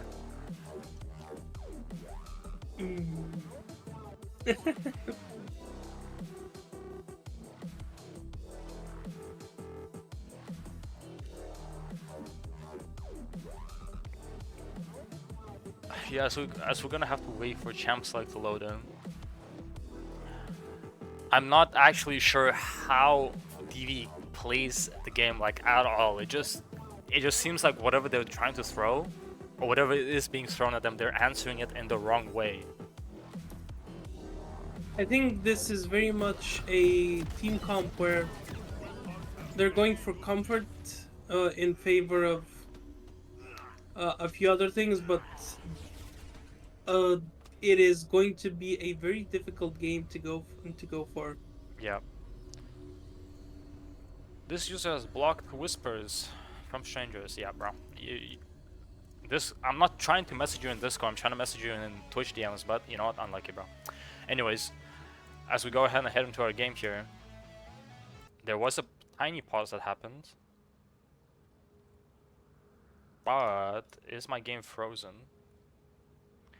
It seems like the game's trying. Yeah, it seems like the game's trying to catch up with the pause that just happened. It seemed like the pause was like really long. So unless I maybe unless I just completely paused the maybe game. so. Yeah. No. I think it's still a very big pause that's happening because, from what we can see, the top laner for Fullsend Happy is not has not loaded into the game yet. So maybe right now. Okay, yeah. There we go. Now the game is back up. If I go ahead and switch scenes here. Sorry guys, first day on the job. There we go. They're gonna go for some form of level 1 shenanigans right here. They're not covering it at all. Kasten is sitting mid. Zyra is. That's actually the Kai'Sa ward does end up spotting them. Yeah, it's a ward, but still, you're warding off your jungle to defend against an invade, while on the side of Fullsend Happy, they are setting up some aggressive vision, and they're going to know where this Gwen starts. They're going to have all of the relevant information necessary. So even if the Gwen doesn't start on the blue, they're going to know whatever happens, and they're going to see it on a ward.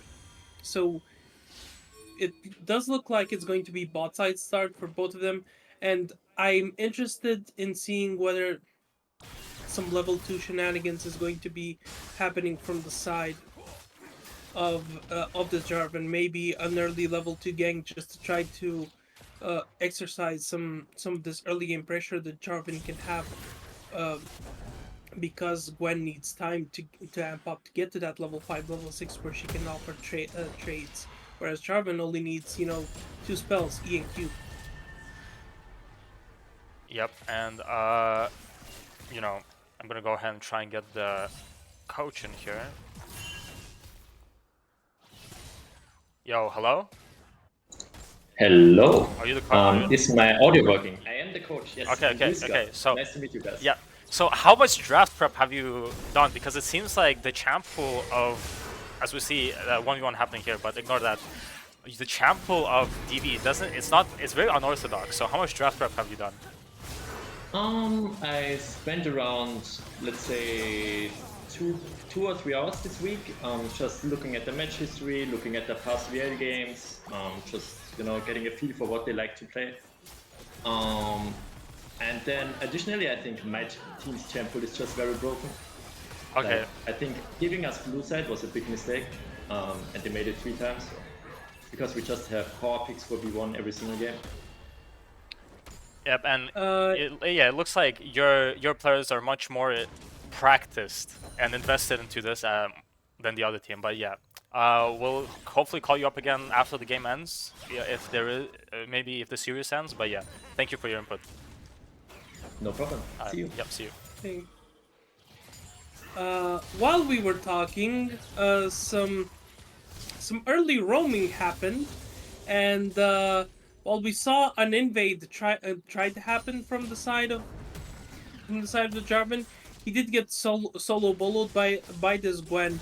However, 2 kills early on into that Aphelios are definitely going to be very welcome for the side of Fullsend Happy, and in the end it was a 3 for 2, so it's still very beneficial for the side of Fullsend Happy. And this Jarvan is trying to invade quite a bit. However, it's 8 CS to 20 right now, so he is losing quite a bit. He needs to take care of these crabs. He needs to take the Rift Scuttlers, create a lot of pressure, create some advantages on the map for his team, and he needs to keep the Aphelios Thresh lane going in the direction that they have started going with the early advantages that they have. Yep, and I mean, the Jarvan is just underestimating how much dueling power Gwen has. He sees Gwen, thinks she's a very unorthodox, he thinks that probably what happened is he asked his top lane, yo, how strong is Gwen early game? And he said not strong, but obviously in duel with Jarvan, if you miss your EQ combo, or if you hit it, actually as Casson, that's gonna end up dying here, not respecting the Jarvan. Not at all, and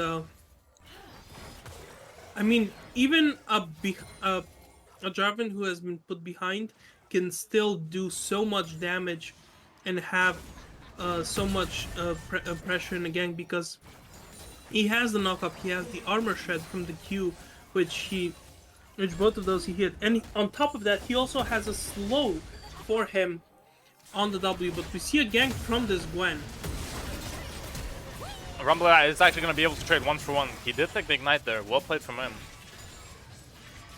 Had to burn flash, but ended up dying anyway.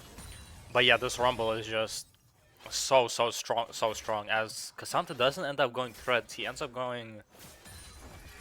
Oh yeah, he does end up going threads. Goodbye from him. He was about to go the Aegis Shield to build into the Jack shows, but yeah, threads is definitely the correct buy here. I think Merc Tread is just offering you a little bit of extra mobility and a little bit of extra support just to survive through this laning phase, and he is definitely not having a good time. Nice turnaround from the Rumble to try and get the 1-for-1 in the 2v1 in the gank. Getting a kill when getting gank is almost 100% very much worth for you. Drops the equalizer, manages to push out the wave, and is just so being even in this lane is not terrible for the Rumble, because your ultimate is still going to be extremely effective in team fights. You're going to have a massive impact anyway, and getting a kill like that while the Cassandra only gets an assist is very strong. But oh, that's another engage. Massive ult coming out, and he does flash while saving his lantern, making sure the Aphelios goes with him wherever he wants to. Yeah, the Thresh Express This is a kill for Xanta. This is definitely a kill for Xanta as direct camera pans away. Casson putting on big damages. Death Storm is going to be used. I think Rumble used W to get out of that. The extra move speed from the W is actually able to help out DGO get out from the all out. And this Rumble lane, while it's not going perfectly for him, it is still going very nicely, because you force out the all out, you're going to get your ignite very soon and the rumble ult very soon. So if this Cassante stays in lane and tries to trade again and try to go for the solo bolo in the next 10 to 15 seconds, he's going to get a face full of red carpet and an ignite. Yeah, as Thresh is here to try and pick up this Herald. Try and abuse the fact that Carlson is backing Victor as a stronger laner and Rumble. Yeah, this Comet Poke is just applying so much pressure to this Cassante, but Now they're gonna however, try and we make do something see happen. again. Equalizer is not up yet. Has to burn Flash. Nimbus is pop. Jarvan is here for the counter gang. They have to back away. Thresh is here as well. Flag and drag ends up hitting on the Gwen. No ult, nothing for her to try and... Oh, Equalizer being landed. Oh, Miss input from the Rumble there. Ends up dying anyway. Victor is here too. Picks up the 21 first strike gold. the first tick of the Rumble ult actually hit when the threshold hit. So still, the slow was applied there, and 2 kills for this Rumble. Now it is another very good early game for the side of Fullsend happy, and now it's also a few turret plates going, and another neutral objective getting taken down by Fullsend happy, not letting Deja Vu have any of these neutral objectives in this series so far, getting all of the Drakes, all of the Rift Heralds so far.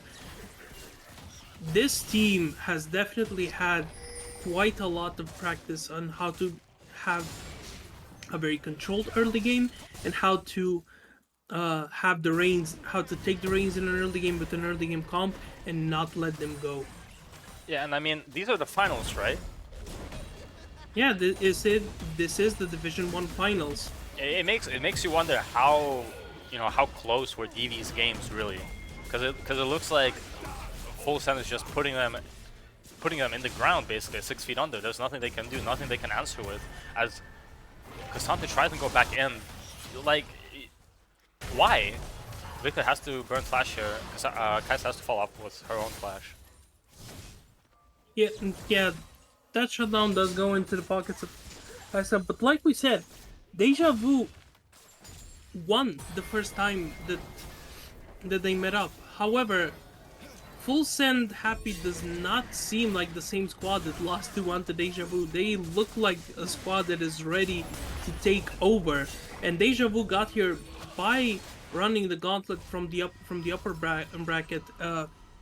Fullsend happy had to go from the lower bracket and had to fight quite a lot to get here. However, they got here, and once they knew they were in the finals, they knew it was time to get their revenge.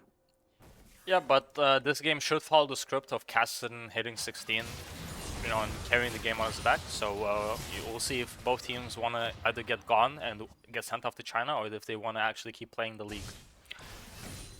I mean, it is definitely a win condition. However, with how behind this Cassidy has been put in the early game, it's certainly going to take a lot more than Cassidy hitting level 16. He's going to have to get a few more items in as well, because you already have the Leandries for this Victor, and the Cassidy, while he wants to get the Rod of Ages, you need to get it as early as possible, and 11 minutes into the game is well, it is fairly early.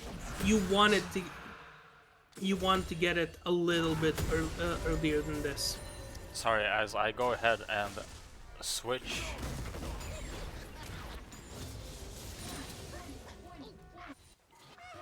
It looks like you can change chat, who you see chat from, as the guy that's the pop-up is saying shout out at me and my hype guy, but let's not shout that guy out. As Cassante has to flash away, does he end up taking the ignite? Takes him away just barely.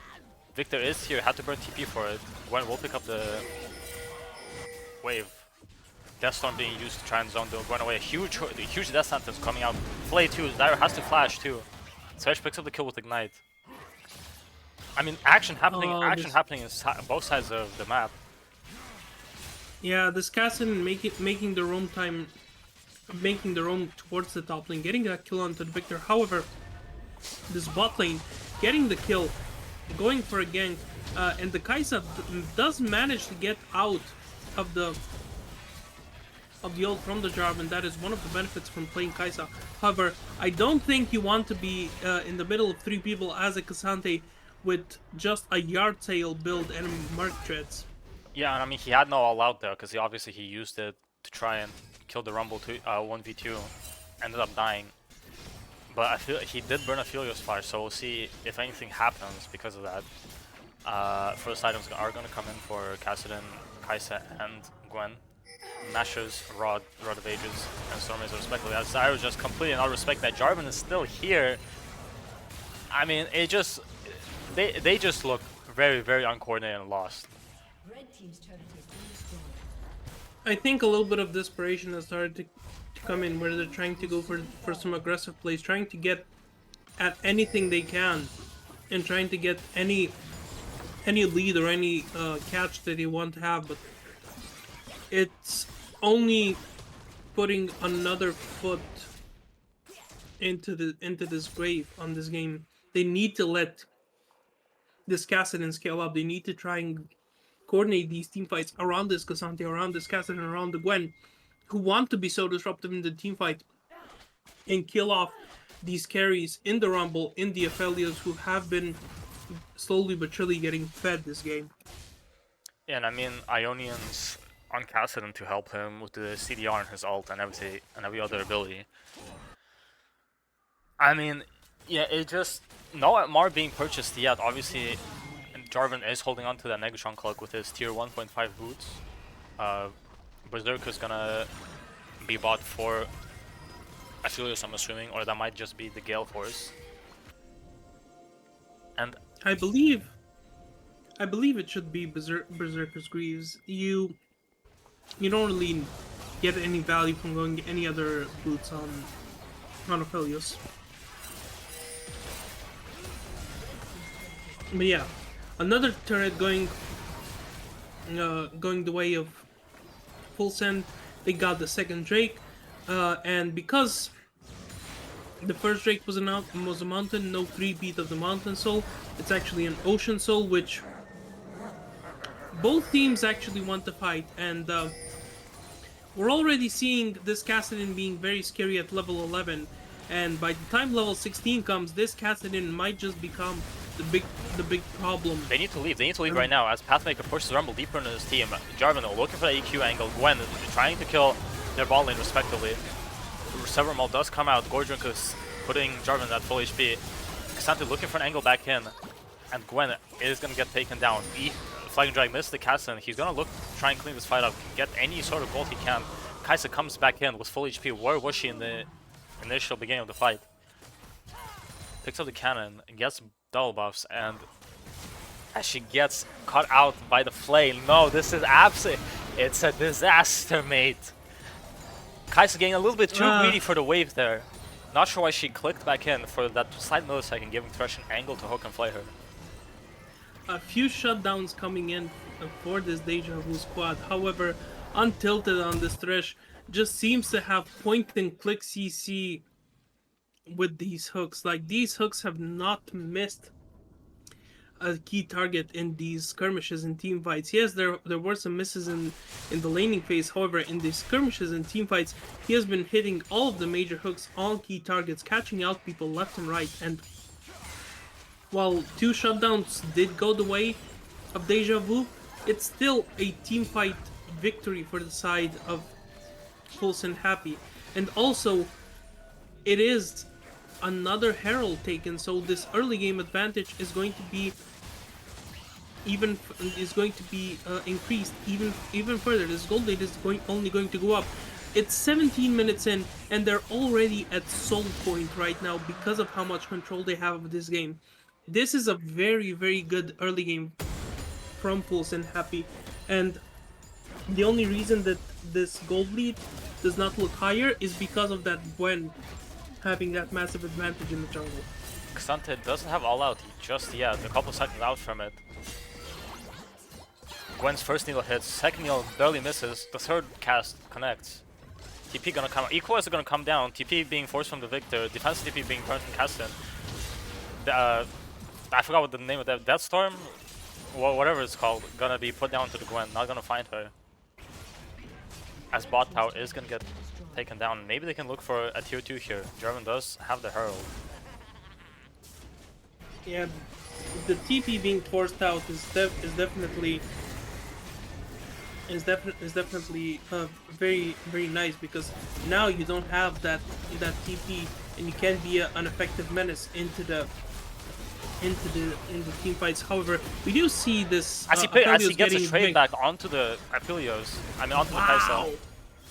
Kaisa is gonna get the shutdown, but not what you want to see. She just stood there and RuneScape auto-attacked him. Wow, that's a lot of damage. That Aphelios is definitely dealing quite a lot of damage. Also, Victor's ult is Chaos Storm, if I'm not mistaken on that. Rumble's But gonna, this Rumble's gonna overheat. this Kasten has to burn Cassidy flash. is trying to. I'm sorry, but Alex, you're not as strong as you think you are. This Rumble is definitely strong enough to take you on in a 1v1, at least right now. He's melting through that Kassadin, and he actually goes for the Riftmaker because he knows he's going to be in elongated fights. He's going to go up against the Cassante and the Gwen and the Kassadin, who want to take those prolonged fights. So the Riftmaker with the Omnivamp, with the extra damage ramping up, is going to be so strong for this Rumble, who is already ahead. So very smart itemization coming from this Rumble. Very nice, and especially with an Ocean Soul coming up in a few minutes, that Riftmaker is only going to have a bigger Ooh, impact. Kasten misses everything onto Aphelios. Some's being burned on both sides. Aphelios, will he end up being dead here? No, has to burn Ghost. I mean, you take having to burn your Ghost over dying and giving up another shutdown to cast it any day. But yeah, and that's a cooldown that is not going to be there for this upcoming fight, whether it be at Baron or at Drake. Ooh, a all-around combo coming up from the Jarvan. Hook gonna be landing onto the Kasten. He just ends up dying because of the Flay and Death Sentence. Gwen is just left on an island alone by herself. I mean, things happening for both sides of the fight. Jarvan flag and drags. We'll call it a flash and drag. Syra flashing back into the Rumble, dodges the Death Sentence, but come on, man. That was certainly not a flash that we wanted to see. It is a shutdown for this Kaisa, however, that is probably the only silver lining that you get out of that team fight. It's still a 4-for-1, and while the Aphelios does go down, 4 people go down for the side of Deja Vu, and that's only going to be a lot more pressure gained, another item component into the pockets of Fullsend Happy. And in the previous games, well, we were saying that Fullsend Happy want to end this game early. In this game, the late game is still very strong for them. Like, their comp does not fall off that hard into the late game. It's still a Rumble that is going to be very powerful in the late game. Victor in the late game is also very powerful, and Aphelios is arguably one of the greatest carries in the mega late game. But this is a TP and a fight coming. Flag and drag gonna not hit anyone. Cataclysm only finds Gwen. Gwen is gonna go down. Pathmaker not landing on anyone. Cassante is protecting the backline. Victor gonna walk up. EQ miss from Cassante. Zyra goes down as well. When did that happen? As they're just gonna pick up the soul right here, and with the soul, it's gonna be so hard to kill anyone on the enemy team. The Moonlight Vigil does end up missing And I think if that hit, it maybe would have been the death of Deja Vu and the series right then and there. However, I guess that is a little bit of saving grace for the side of Deja Vu. However, this Rumble is going to flash, and that Kaisa is down. The jungler is down, and this Baron is getting started up. And this is such a huge lead for the side of Fullsend Happy. I mean, not that it matters, and I am rubbing salt in the wound, but once again, we have our third player losing to Boris the shopkeeper. Ice is building Wit's End. Oh Yeah, I mean, if you were going to go an AD build, you would have went Lethal Tempo in the Warriors and went rushed Kraken first item, but she would end up going Stormers or Ginsus. So it you know what? It doesn't make a whole lot of sense, but it is what it is. I mean, yeah, I think just going for Stormraiser Navorian to Hex Drinker might possibly be the better play. Getting the highest DPS possible. But I think as the Sky said, it was probably I got a shutdown. I have enough gold for this item. I'm gonna go for it. And well, we're already Huge seeing QC coming, for it. huge R3 coming up from the Gwen, gonna find everyone, but unfortunately no follow up to kill anyone here. Tassin is gonna go down a little bit too deep here, not 16 yet. Yeah, not 16. Both father and daughter go down in the Kassadin and the Kaisa, and well, it looks like Fullsend Happy are all going off a strong early game again. They have another 11,000 gold lead. 24 minutes into the game, they're already taking down an inhibitor, and this Baron power play has been extremely effective for them. With the Ocean Soul, with the Baron, they have cracked the base. They have gotten so many items. Rallies for this Rumble. The Jarvan completing that Spear of Shojin and getting an extra Coldfield's Warhammer are needlessly large draw that is surely going to become a death cap, and this Aphelios is already building his next item. He's already on two and a half items. He already has components for a Last Whisper and a Bloodthirster. So this Fullsend Happy squad is definitely has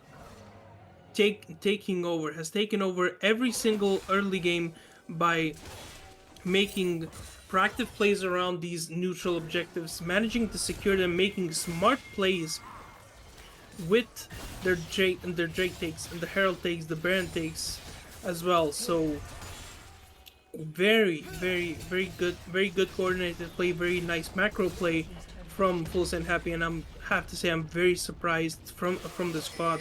I was expecting it to be a much closer series, but it does look like it's going to be a clean 3-0 sweep. Tassin is gonna trade back some damage, but ends up taking more damage than he initially thought he would take. Yeah, but they're just bleeding everywhere, top and mid. Fullsend is putting on their best BDS cosplay and not playing all three lanes. QC comes out, but it's not gonna do much. I mean, what can you really do? As Rumble is literally sitting in your base, staring at you, waiting for you to come in. You can't do too much as this Deja Vu squad. Your team comp doesn't have too much of wave clear, so you're going to have to wait to catch those waves out. You're going to have to try to create a number disadvantage and try to get a few shutdowns going like that. This Kassadin is going to hit 15 very soon, but that's still a full level behind 16, and we're seeing you're already seeing it there. He's trying to go in and deal some damage, but not a lot is being dealt. And also, they have Ocean Soul, so they're going to heal up any non-lethal damage in a matter of seconds. Yeah, they're putting respect on the two Nexus turrets, thinking they can't die 5v5 with a Nexus turret still. They're gonna try and play this bot way of taking the top inhibitor as well. They should just 5-man bot, and no one wants to go deal with the supers. They have two champions that can. Obviously, Kais and Gwen dealing percent health magic damage. That's not inhibited 2 minions. but you want them at the beginning of the team fight. If they're not there, you're just gonna lose harder than you've been losing. Yeah, you're going. I think you want to have the Kassadin take care of this of the minions in the side lane, in the mid lane, taking care of those supers because you have to clean up the wave in the bot lane. If triple inhibitor goes down, you're basically releasing the last bit of reigns from this game because right now there's still hope because if maybe the casting can get to 16, maybe Kaisa gets one more item, maybe Gwen gets a miraculous teamfight ultimate. So it's a lot of maybes, but however, if those 1% chances do end up happening, it could just be a game-winning play or the game getting turned around They're for the gonna side. they're gonna try and just end it right here. Not gonna play Drake. Knows they have to enter. They're trying to create a fanatic Rumble rush shows. as the team Thresh is head. in the back. Gwen starts a huge cataclysm onto 3 people. Kassan has to ult out immediately. Some flash is being burned. Gwen does take out Jarvan. All out on the Thresh. Kaisa does end up being going down. I feel it's half HP. Ocean Soul putting in massive amounts of work. Flash coming out from the Rumble onto not the flash coming out from Aphelios. They're just gonna completely murder Kaisa and Gwen. And that might just be a game. Cassante is not going to be able to stop the push into Rumble, Aphelios, and Victor. They did end up killing Thresh and Jarvan, but those are the guys that are going to end to win the team fight. They know their jobs. The 3 carries are alive. The win is in their eyes, and Fullsend Happy are going to be taking the clean 3-0 victory. As I maybe eat my words to. Sorry, just came up. Q3 flash coming out onto the Aphelios. I mean, yeah, but you still lose a Nexus tower, and that's not enough to bring the game back. It's still a 10k gold lead. Yeah, it's a 10k gold lead, but you do delay the game a little bit because the Aphelios went into turret range and got rooted and took a few too many turret shots, managing to grab a shutdown. So that's a big shutdown going over to this Cassante, who now completes the gargoyles and is a little bit tankier, but that's only bits and pieces. You need about 10 Flag and Drag gonna find a huge Chaos Storm and Cataclysm onto the Kaisa and Gwen. Flag and Drag helping as well. Jarvan stuck in his own cage. Kassan has to ult out.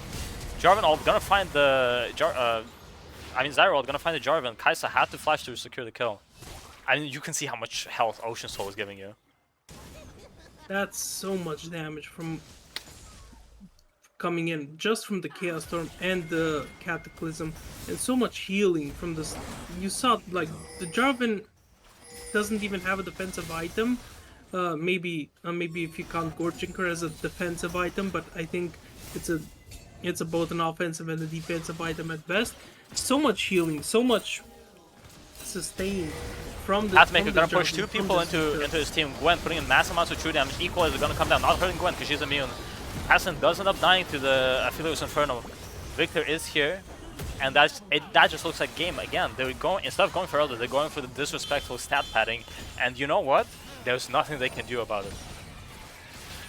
Ooh, that team fight looked very, very scary, but then a 5-man Infernum ultimate is just bringing out the doom for the side of Deja Vu, and now the Cassante cannot do anything. You don't have the Zyra to help you with the CC. You're getting burnt down as this Cassante. He's going to go all out. However, in the end, Fullsend Happy are going to be taking the series. Three wins on blue side, 3 very nice early games and once they had the lead, they never let it go. And what an amazing showing from Fullsend Happy in this series. Yep, and I mean, if you look at the damage charts, Aphelios is definitely the carry. Dealing point. Actually, Victor actually outdamaged them with Rumble doing the same amount of damage, so maybe not as much on Aphelios side of the game as it originally was, but you know what? Nevertheless, they still won the game. It's a 3 carry game. You're going to see the 3 carries dealing around the same amount of damage. The Victor Leandri's burn is arguably going to give you a little bit of extra edge in the end, but still, a very nice series from Fullsend Happy. Congratulations to them. Congratulations to their coach, who we may be getting soon for an interview. or uh, w- maybe we're going to be able to get a full team interview actually from Fullsend Happy if we can get them in. But yeah, very nice game from a very nice series from Fullsend Happy. Commiserations to Deja Vu. They tried their best. They had a very nice early game in game one. However, a few misplays here and there uh, managed to, because of the few misplays, Fullsend Happy came back from that early game deficit, and still they managed to bring it back as we are grabbing the members of Fullsend Happy. We are slowly but surely going to get everyone in. We ask that you be a little bit patient, guys, and we are going to have a full team interview with your Division 1 champions, Fullsend Happy.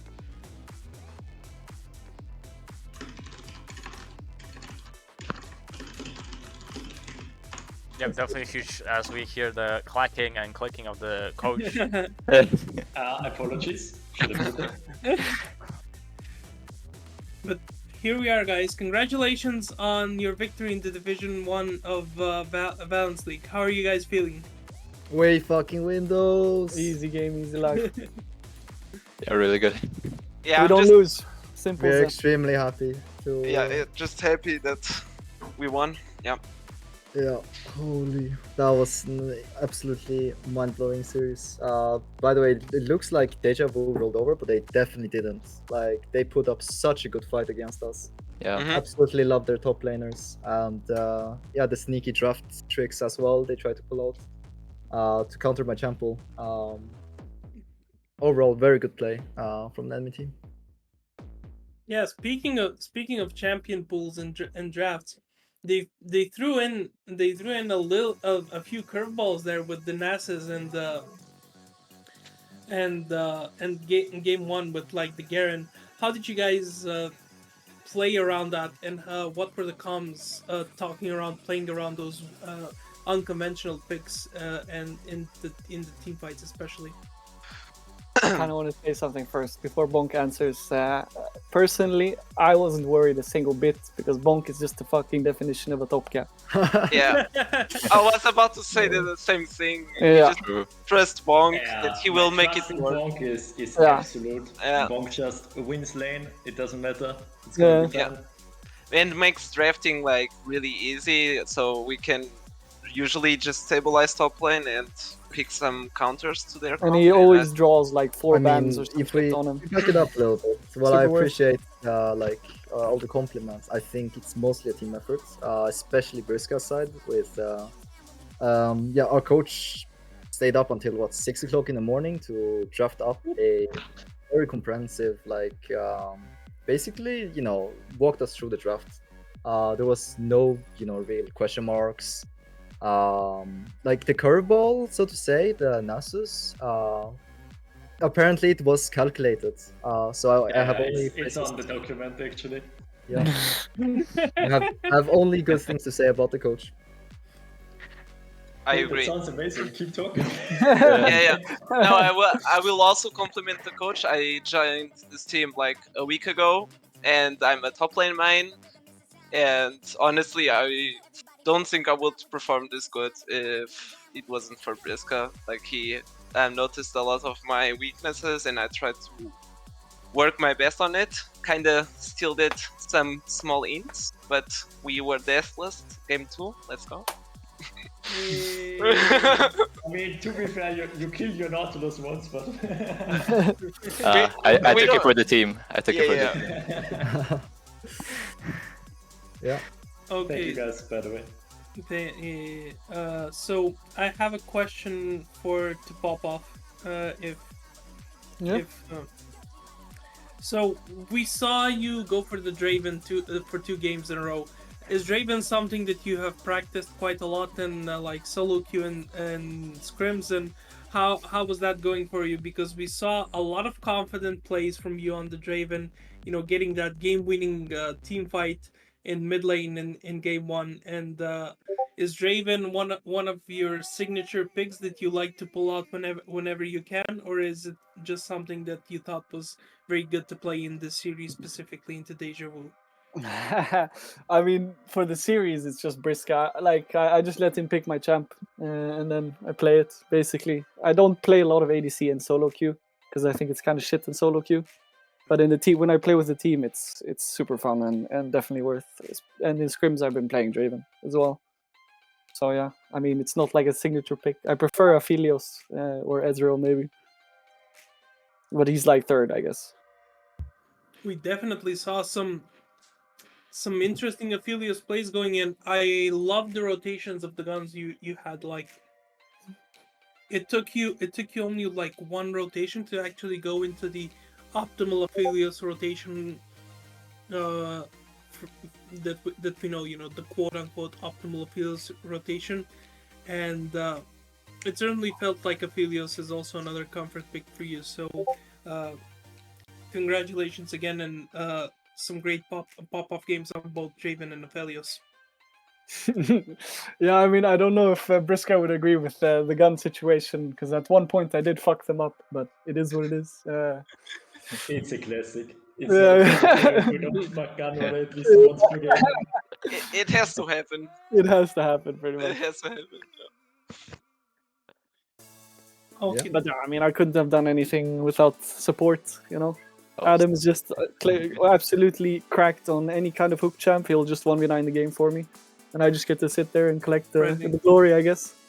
Spreading the love to the supports, yeah. Yeah. This is a lesson for all of you solo queue players. Always show appreciation to your supports. True. Yeah, preach. Yeah. There's Unless he nothing my picks a match support wouldn't do. But yeah, I have to say, like, Untitled, in these team, sorry, Untilted. That's Yeah. sorry, I am No very worries. sorry. The No worries. reading comprehension. Yeah. It almost looked like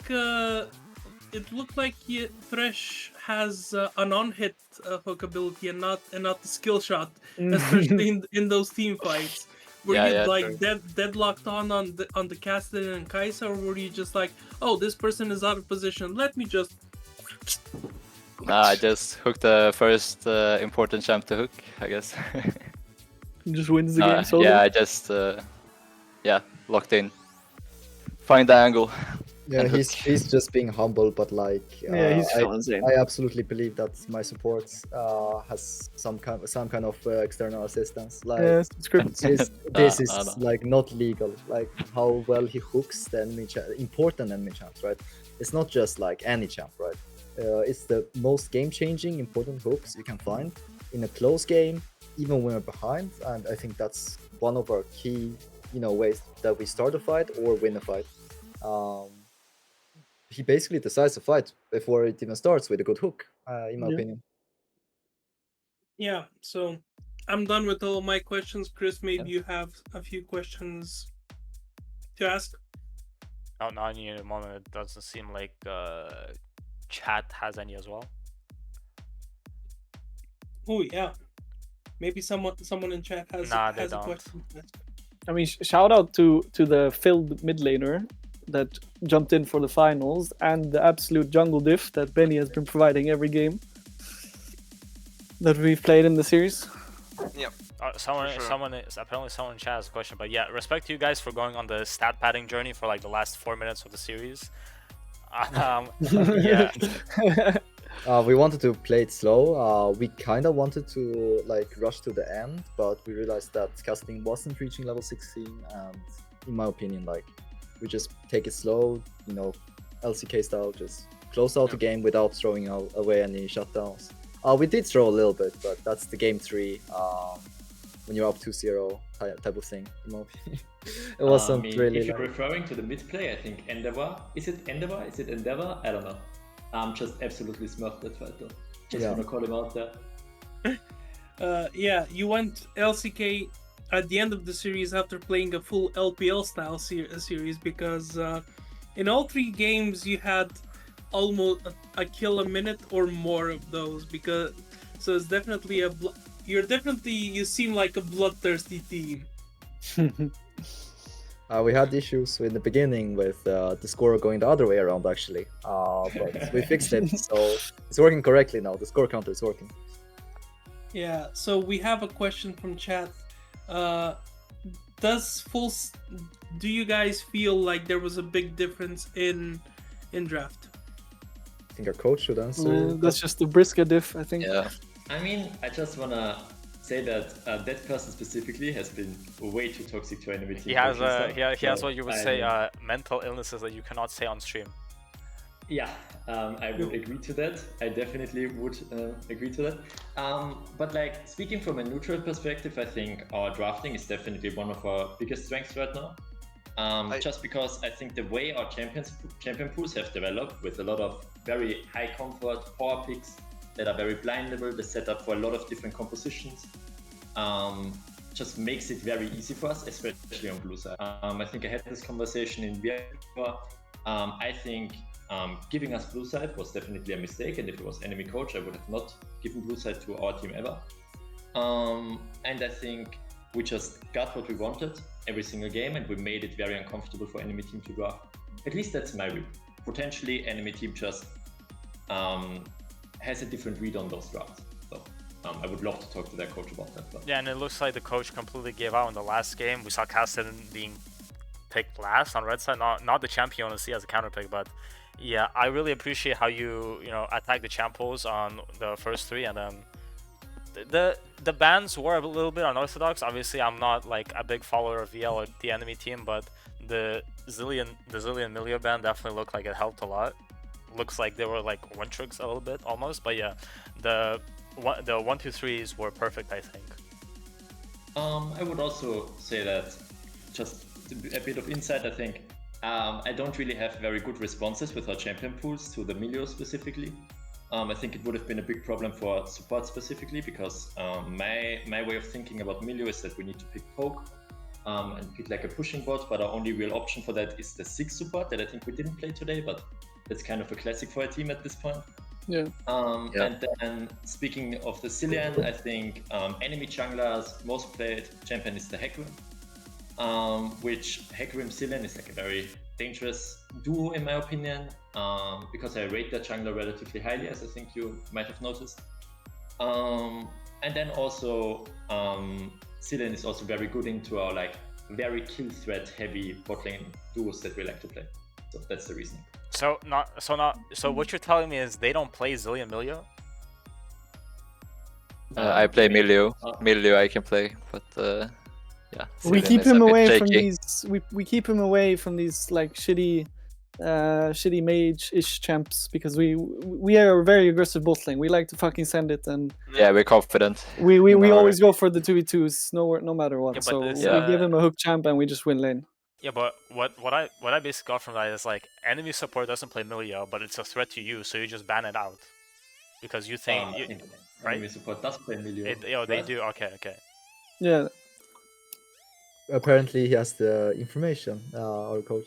But Maybe I'm wrong. Maybe I just banned Milio for 3 games, and that would be a little bit embarrassing. But I mean, to me, it just sounds like Milio is something that you don't want to play against, especially with how early game focused your style seems to be, especially in the last few series that you've played. Like, I looked over the drafts, and there were definitely some early game focus and some early game picks. So it makes sense that you want to ban out Milio, who is arguably a champion that can neutralize an early game advantage, especially if you're looking for 2v2 kills and something like that.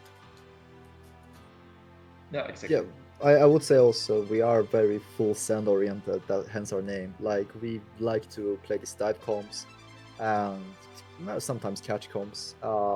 We do very well when we get to have a lead from lane and then just snowball out control in 1 or 2 team fights.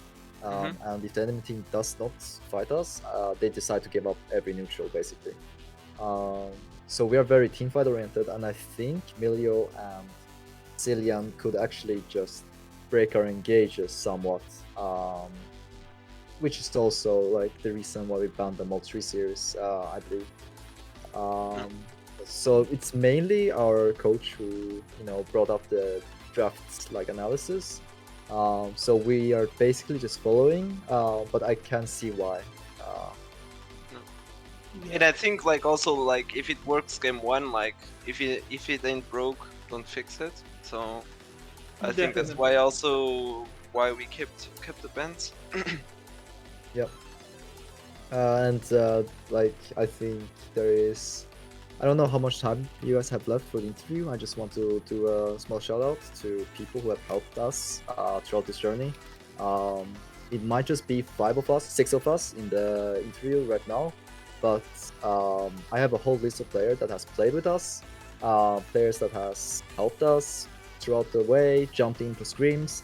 We have an assistant coach, Savid, as well. Yeah, Savid. I want to shout out Sivad as well, because like he's a personal friend of mine who's been helping a lot recently. He's for sure part of this victory, even though he's not allowed to play.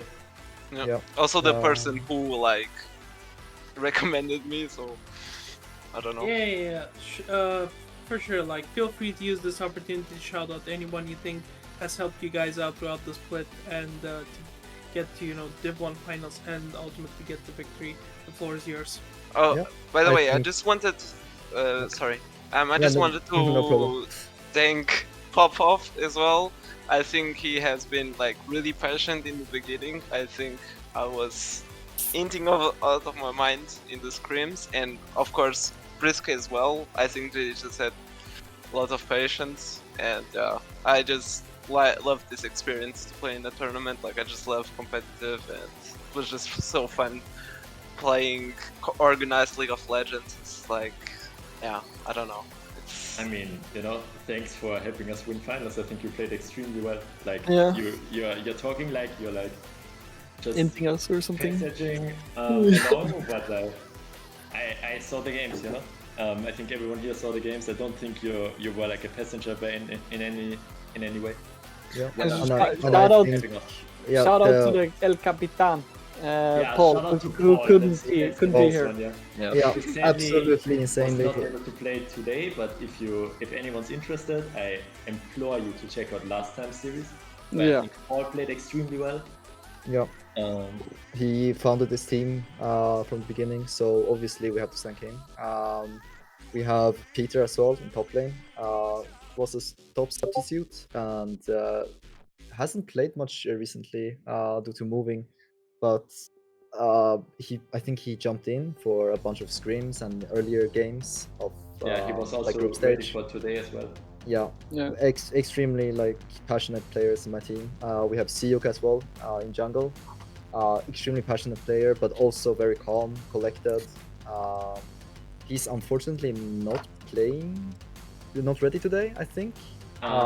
He's not able to play. He wasn't able to play VL at all, sadly, due to university courses falling in a way where every Thursday was hard for him. So.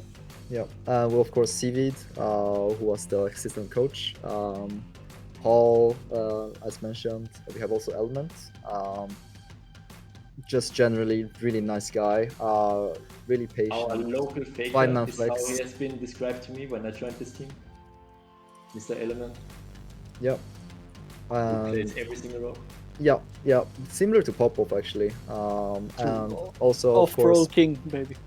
The support that played every single group stage game and tried really hard. Pika, he's been putting in a lot of effort. But unfortunately he couldn't play due to we played Adam due to champ pool, I think it was, or something like that. I think me and Adam have played a lot together, so we have good community as well. Which is a big factor.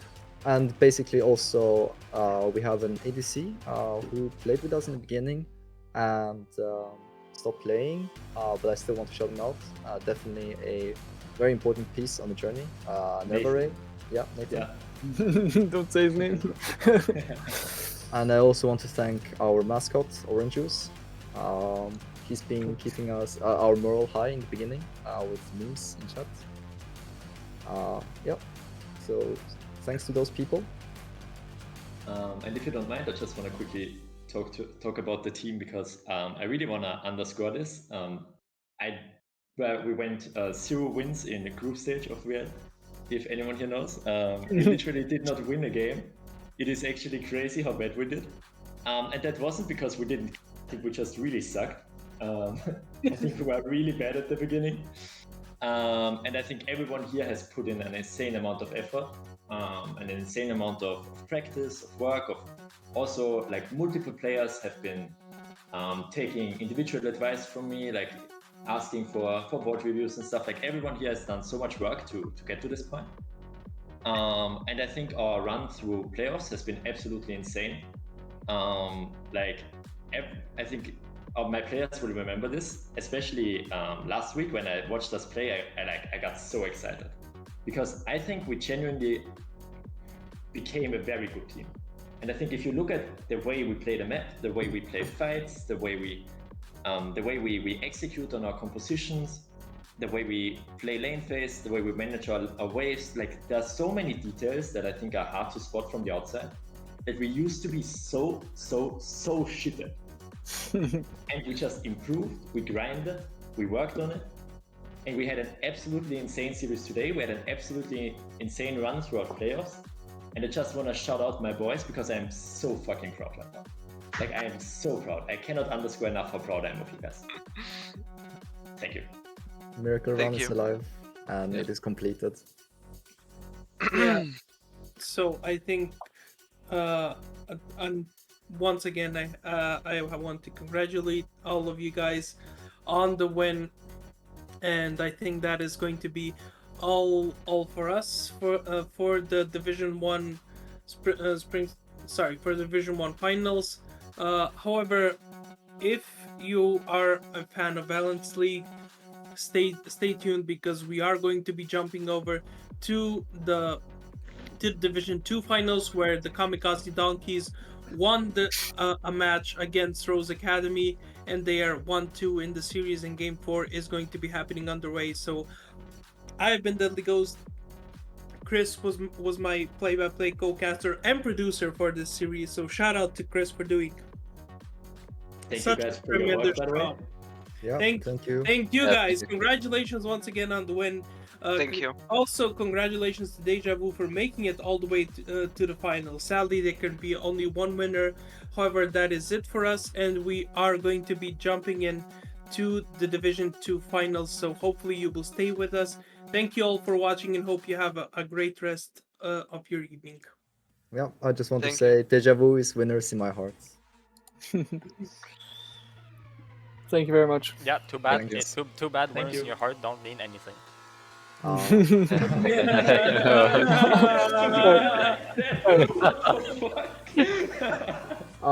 We didn't say it, by the way. So Yeah, what's yeah. that?